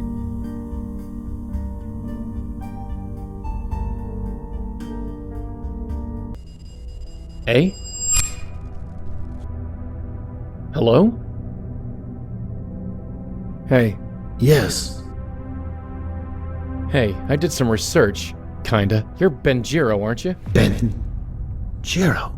Yeah. Benjiro Hattori? You were the last guy to occupy this room, so I'm guessing you're him. What do you know of me? You ran those Grace Group meetings. Yes, that was so long ago. How long has it been? 25 years. 25 years? Have I really spent 2 decades of my life in this place? More than that, Benjiro. More than that? You died here. You're haunting the padded room where they locked you up. Yes, I thought as much. You thought as much? You're saying you know you're dead? I suspected, but I couldn't be sure. You suspected? What gave you your first clue? Folks stop returning your calls? No need to be flippant. My people spend so much time avoiding death that we refuse to believe it when it happens. Your people? Yes, I'm part of a society. Some would call us vampires, but not the kind from stories. We extend our own lives by consuming the positive energy from willing subjects. They die, but we live. We ran into one of your people last year. Guy named Gavin. He killed a bunch of people. He tried to kill us. He's dead now. I see. You must understand, I am not like my colleagues. I never liked hurting people, but I didn't want to die. either. So I made a point of studying the life energy we consumed. I created the Epiphany experiment. The Epiphany experiment? I wanted to improve the lives of those I fed upon, not destroy them. Instead of removing positive energy from a subject, I increased it. I enabled them to achieve their heart's hidden desire, to create a surplus of positive energy, and I skimmed off the top. And this worked? Yes and no. It worked too well. My mind couldn't take the energy. I went a bit mad, ended up committed here, and here I am. Well, I hope you're satisfied. Your experiment ended up killing your subjects. Even worse, their souls. Their souls? You made them weak. Weak enough that they got, well, soul-napped by this spook named Madeline. I see. I did not consider that eventuality, but it does explain much. Eh? Come with me. I must show you something.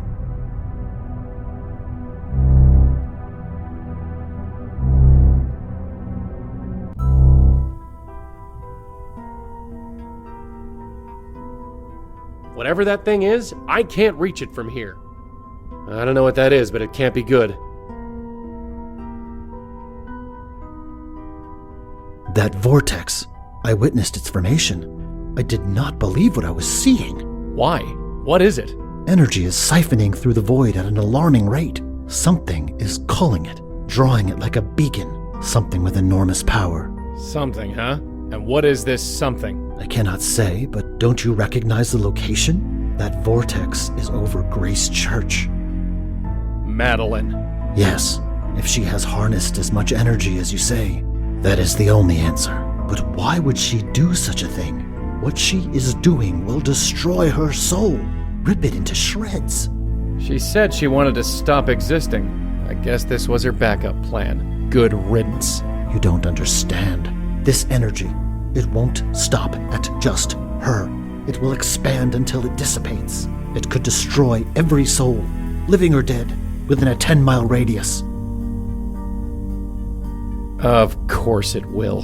Damn it, this is my fault. Again, I set her loose. It's not enough, is it? It's not enough to destroy 3 generations of women. It's not enough to destroy half a dozen spooks. No, you gotta fry your own soul into oblivion and take the whole damn city with you. So, what do we do? Where the hell are you going? I am leaving. I must get myself out of range. What are you gonna do, haunt Jersey? If I must. What about the rest of us? I'm sorry. I'm sorry? That's it? That is all I can offer. I fear that everything I've done only makes matters worse. Hey, get back here! Damn it!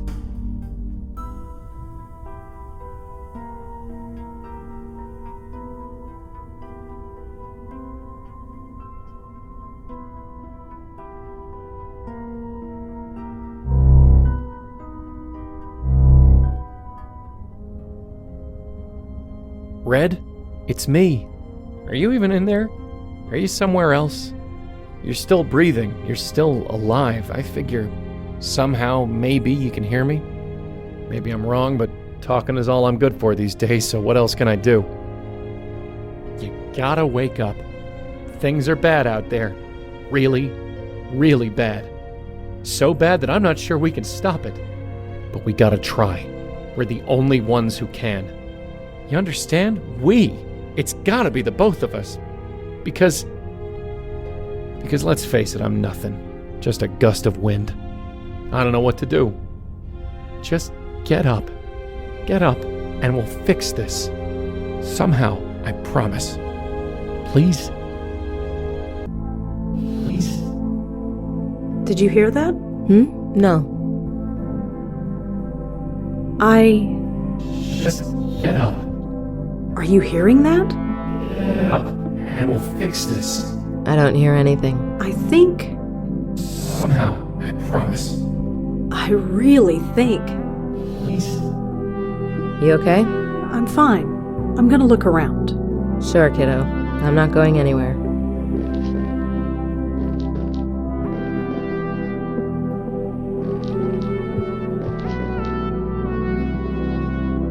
It's too slick to climb.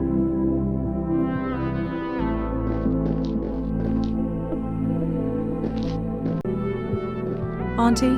Yeah, kiddo? Auntie, there's this ledge. I can't reach it. I could really use your help getting up there. What's the point? There might be a way out. Something to get us out of here. Why would I want to do that? I think Joey needs our help. He doesn't deserve it. Joey's told me stories about how he saved your life. He saved mine too. Only after putting us in danger in the first place. You can't blame him for that. Just watch me. Joey was so wrong about you. What do you mean? He doesn't say much about his past, but get him talking about you and he won't shut up.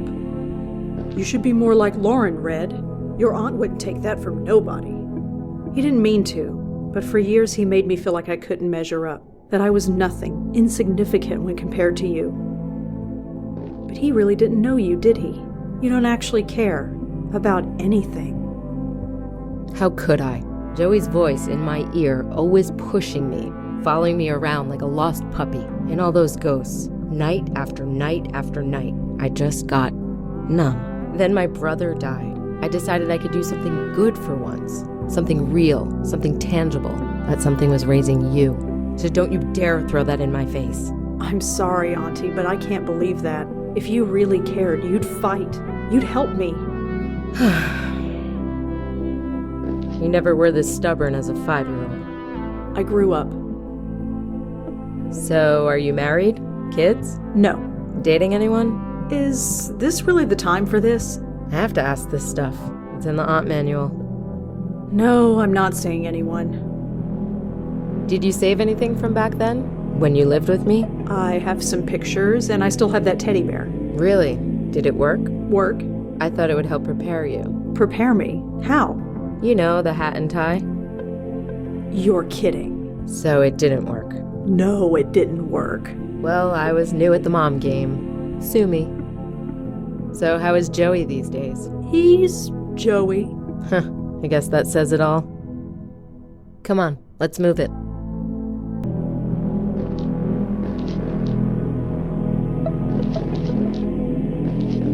This is it. Can you give me a boost up there? Sure, I guess.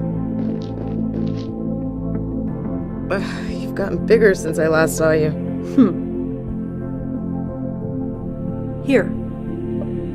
Come on, I'm not leaving you here. Fine.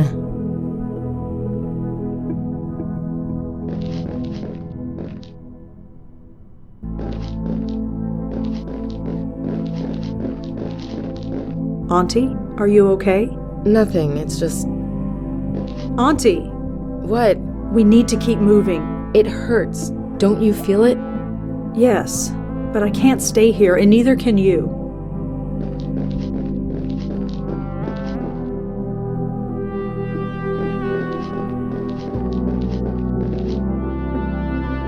Do you feel it? Yeah.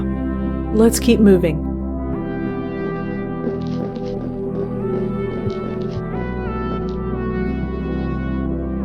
That light, it's so beautiful. After I'd send a ghost off, I'd just sit there and stare, try to make sense out of it, wonder what was on the other side. I suppose now I can. I'm dead out there, aren't I? Back in New York. Yes. I'm sorry. I should have realized.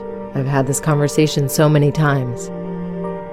I remember now how it happened. Someone trying to take over my mind. It cracked my head open, let the universe pour through. It hurt. I know. It happened to me. A part of me escaped, hid out there in the void, anything to get away. You brought me back.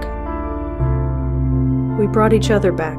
I just gave you a boost. You didn't really need me, but of course, you never really did you? Auntie, I think... Yeah, I know. It's time. I know how this works. Say hi to Joey for me, huh? And tell him... You know what? Don't tell him anything. It'll drive him crazy.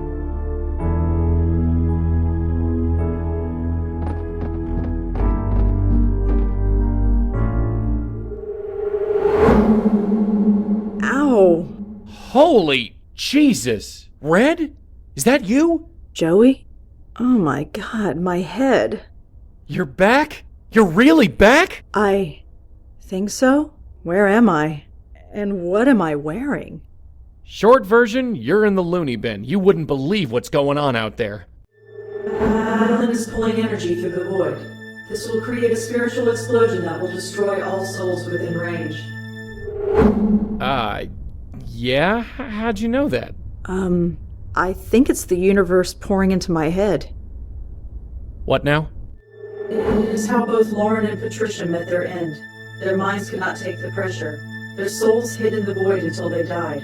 I found my way back. Ow!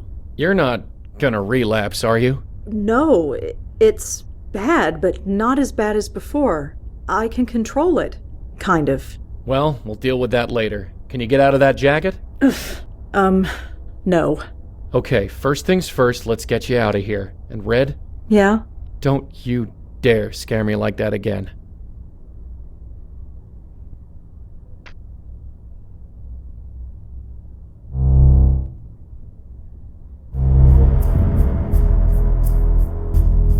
What the hell was that?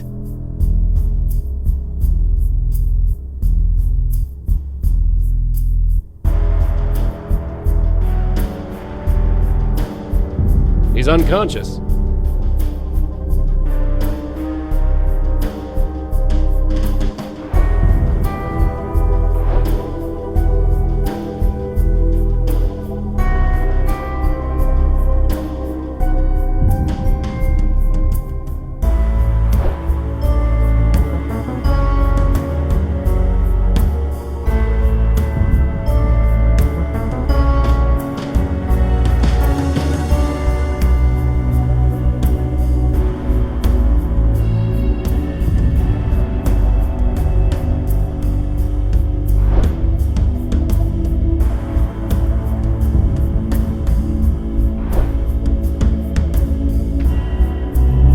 What the hell is going on? This whole building is shaking.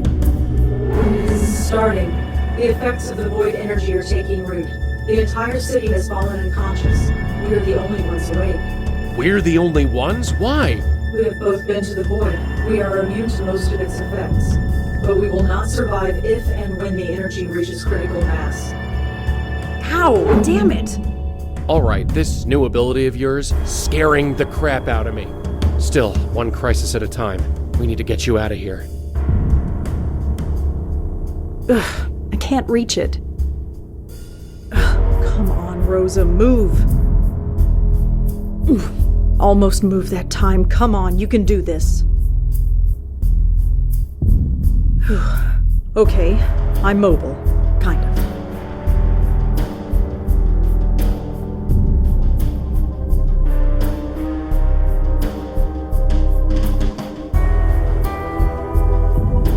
I can't reach. I can't go. I can't go.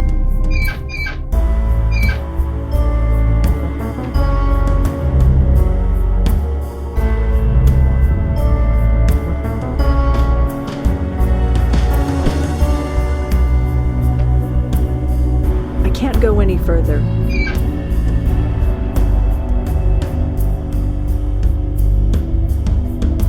It's locked tight. Great.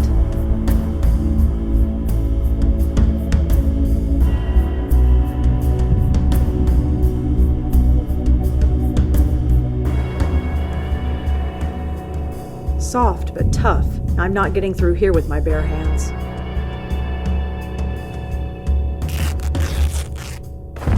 Huh. There's an old pipe against this wall.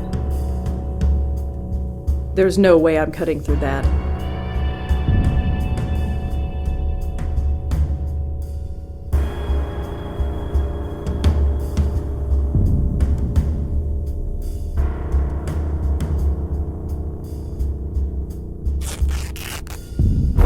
Aha! An old vent.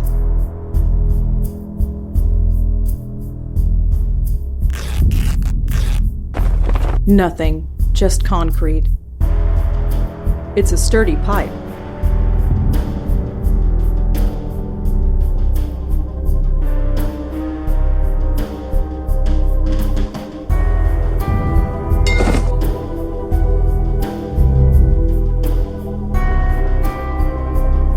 There's a key hanging on the inside. And my clothes. Thank God. You mind? Right. You ready? Let's go.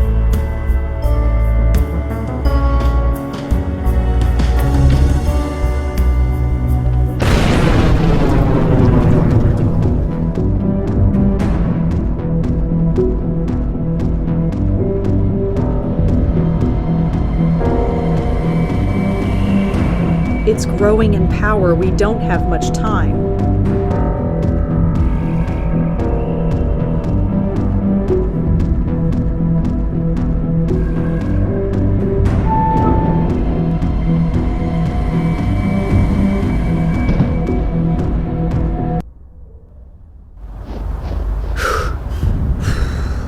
You okay? 30 blocks. Never ran. So fast. She's up there. She's gathering the energy within herself, trying to force her own spirit to weaken and break apart. Her spirit is strong, but her resolve is stronger. How do we stop her? I don't know. Nothing like this has ever happened before. Not even the universe knows what to do. Well, I guess we'll do what we always do, sweetheart. Improvise.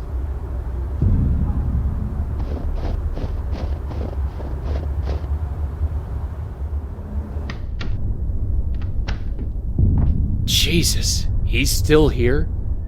Nobody can get near this building without being affected by the void energy. Nobody except us. Ow! God damn it, that hurts. I'm sorry, Michael. He's got a piece of chalk in his pocket. It looks like he used it to draw the circle.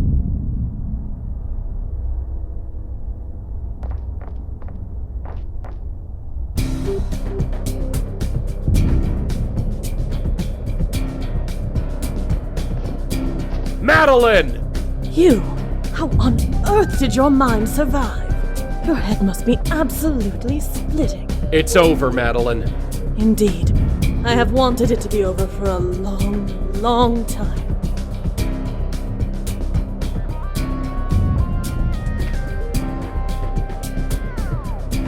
Look, whatever she's doing, it's happening on the other side. Maybe we should take a look?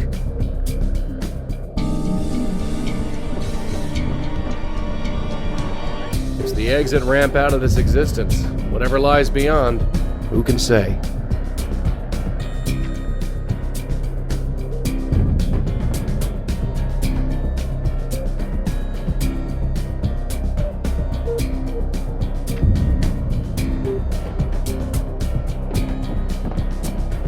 Use a bit of my essence, huh? Well, here goes.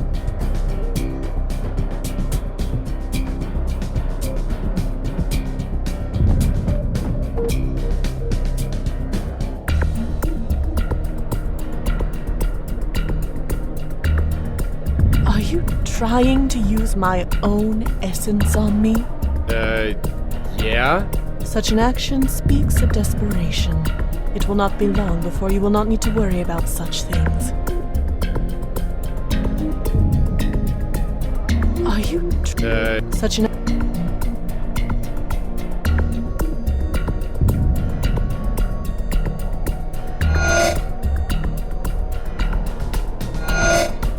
What is this? Oh, how cute. This place. Well, no matter. Hey. You. You remember me. I guess I should be flattered. Open the portal. Let me through. You've got to be kidding. The energy is almost at critical mass. It is going to detonate whether I am there or not. Oh, that's all you can say? Millions of souls will be destroyed. I need to be one of them. We all need something. I thought I needed to move on, but I really want to see how this ends. It will never end. I will never end. That was the whole purpose. It was never about you. Not me, or my niece, or any of us. You see, I get it now. Why things have to be the way they are. I don't like it, but I get it. What are you talking about? Shh! I'm on a smoke break. It didn't stop. No. It's not going to stop. No. This is it, isn't it? No. No, it isn't. So many dead, Joey, so many. I know. It's never enough. I know, but we do the best we can. We always have. Yes, we always have.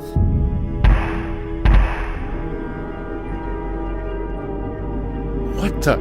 Are those spooks? Yes, everyone who is lost, everyone who is waiting for someone like us. No more. They don't have to wait anymore. You're saving spooks? It's what we do. But how?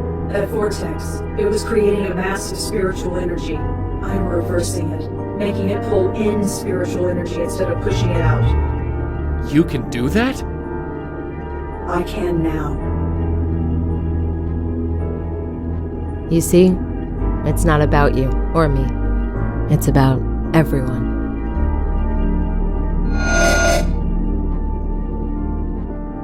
Go on, Joey. Go on? It's time. Move on. You can do it now. Whatever stopped you from moving on before, I'm stronger.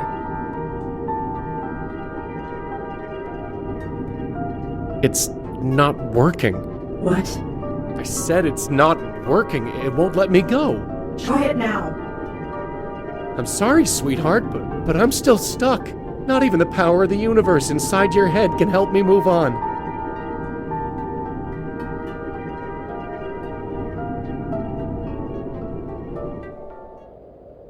It's gone. I'm sorry, Joey. Forget it. So, you think everyone down there is back to normal? Yes, everyone will wake up. They won't even know they were asleep. It will be like it never happened. Yeah, we should get out of here. So, how many spooks did you manage to save anyway?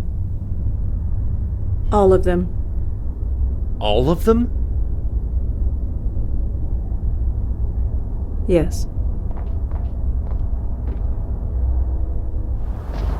So, are we talking all the spooks here in the city, or? No, all ghosts, everywhere.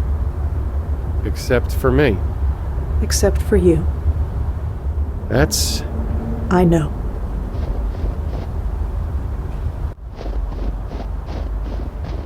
Look, don't sweat it. I mean, people are still gonna die, right? There'll be more ghosts. Eventually.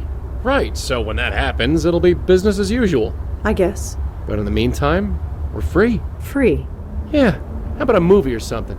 God, I haven't seen a movie in forever. You and me both. Think of all the things we can do now. Maybe I'll sleep in. Or maybe a vacation. Yeah, somewhere sunny. Huh? I'm sorry, Joey. I thought you'd be gone. I really hoped you'd be gone. I didn't want you to see this. Red? It hurts, Joey. It's everything. It's pouring into my head. It's not a metaphor and it's not stopping. I can't hold it. You gotta try. No, it's like trying to swallow the ocean. Sooner or later, you're going to drown. No, not after what you just did. Not after everything we've done. You can't just... What? Die? I don't think I have a choice. No, this isn't fair. This isn't right. You just saved the whole damn city. You saved me. I knew the cost. I paid it. It was worth it, wasn't it? Sure. Of course it was. I see them. My parents, Joey, I see them. No, stay away from them. It's not time yet. Joey, please. Okay, but before you go, I'll make you one promise. No matter how long I'm around, no matter how many hosts I see die, I'm not gonna turn into Mallone. Ever. Not if I'm a spook for 1,000,000 years. I'll be a good spirit guide. Do what needs to be done. Forever if need be. No, Joey, you won't.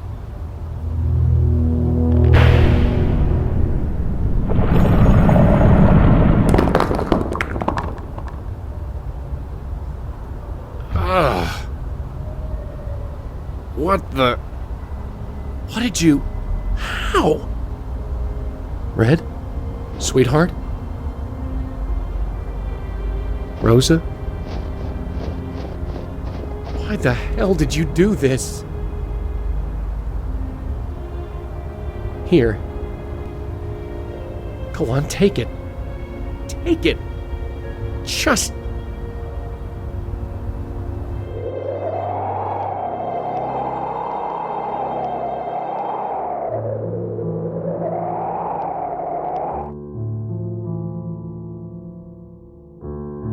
I don't see him anymore.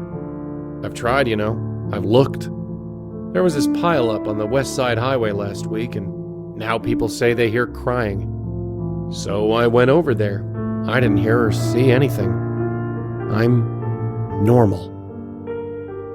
Listen to me, talking to myself on the street. I call myself normal. Yeah, I know. Ironic, huh? Or at least I think that's irony. You could tell me, if you were here. I'm forgetting things. About being, I can't even say it. It's almost as if, now that I'm alive, I can't think about being dead. I guess that's hardwired into everybody.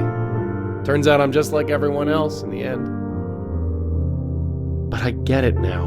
I like being alive. Is that so wrong? Is that what I'm supposed to get from all this? That life is worth living? I guess I gotta get out there and find out for myself. Goodbye, Rosa Blackwell. I don't know how long I've got, but I know I'll see you again, someday. But until then, I'll try to make this count. Okay?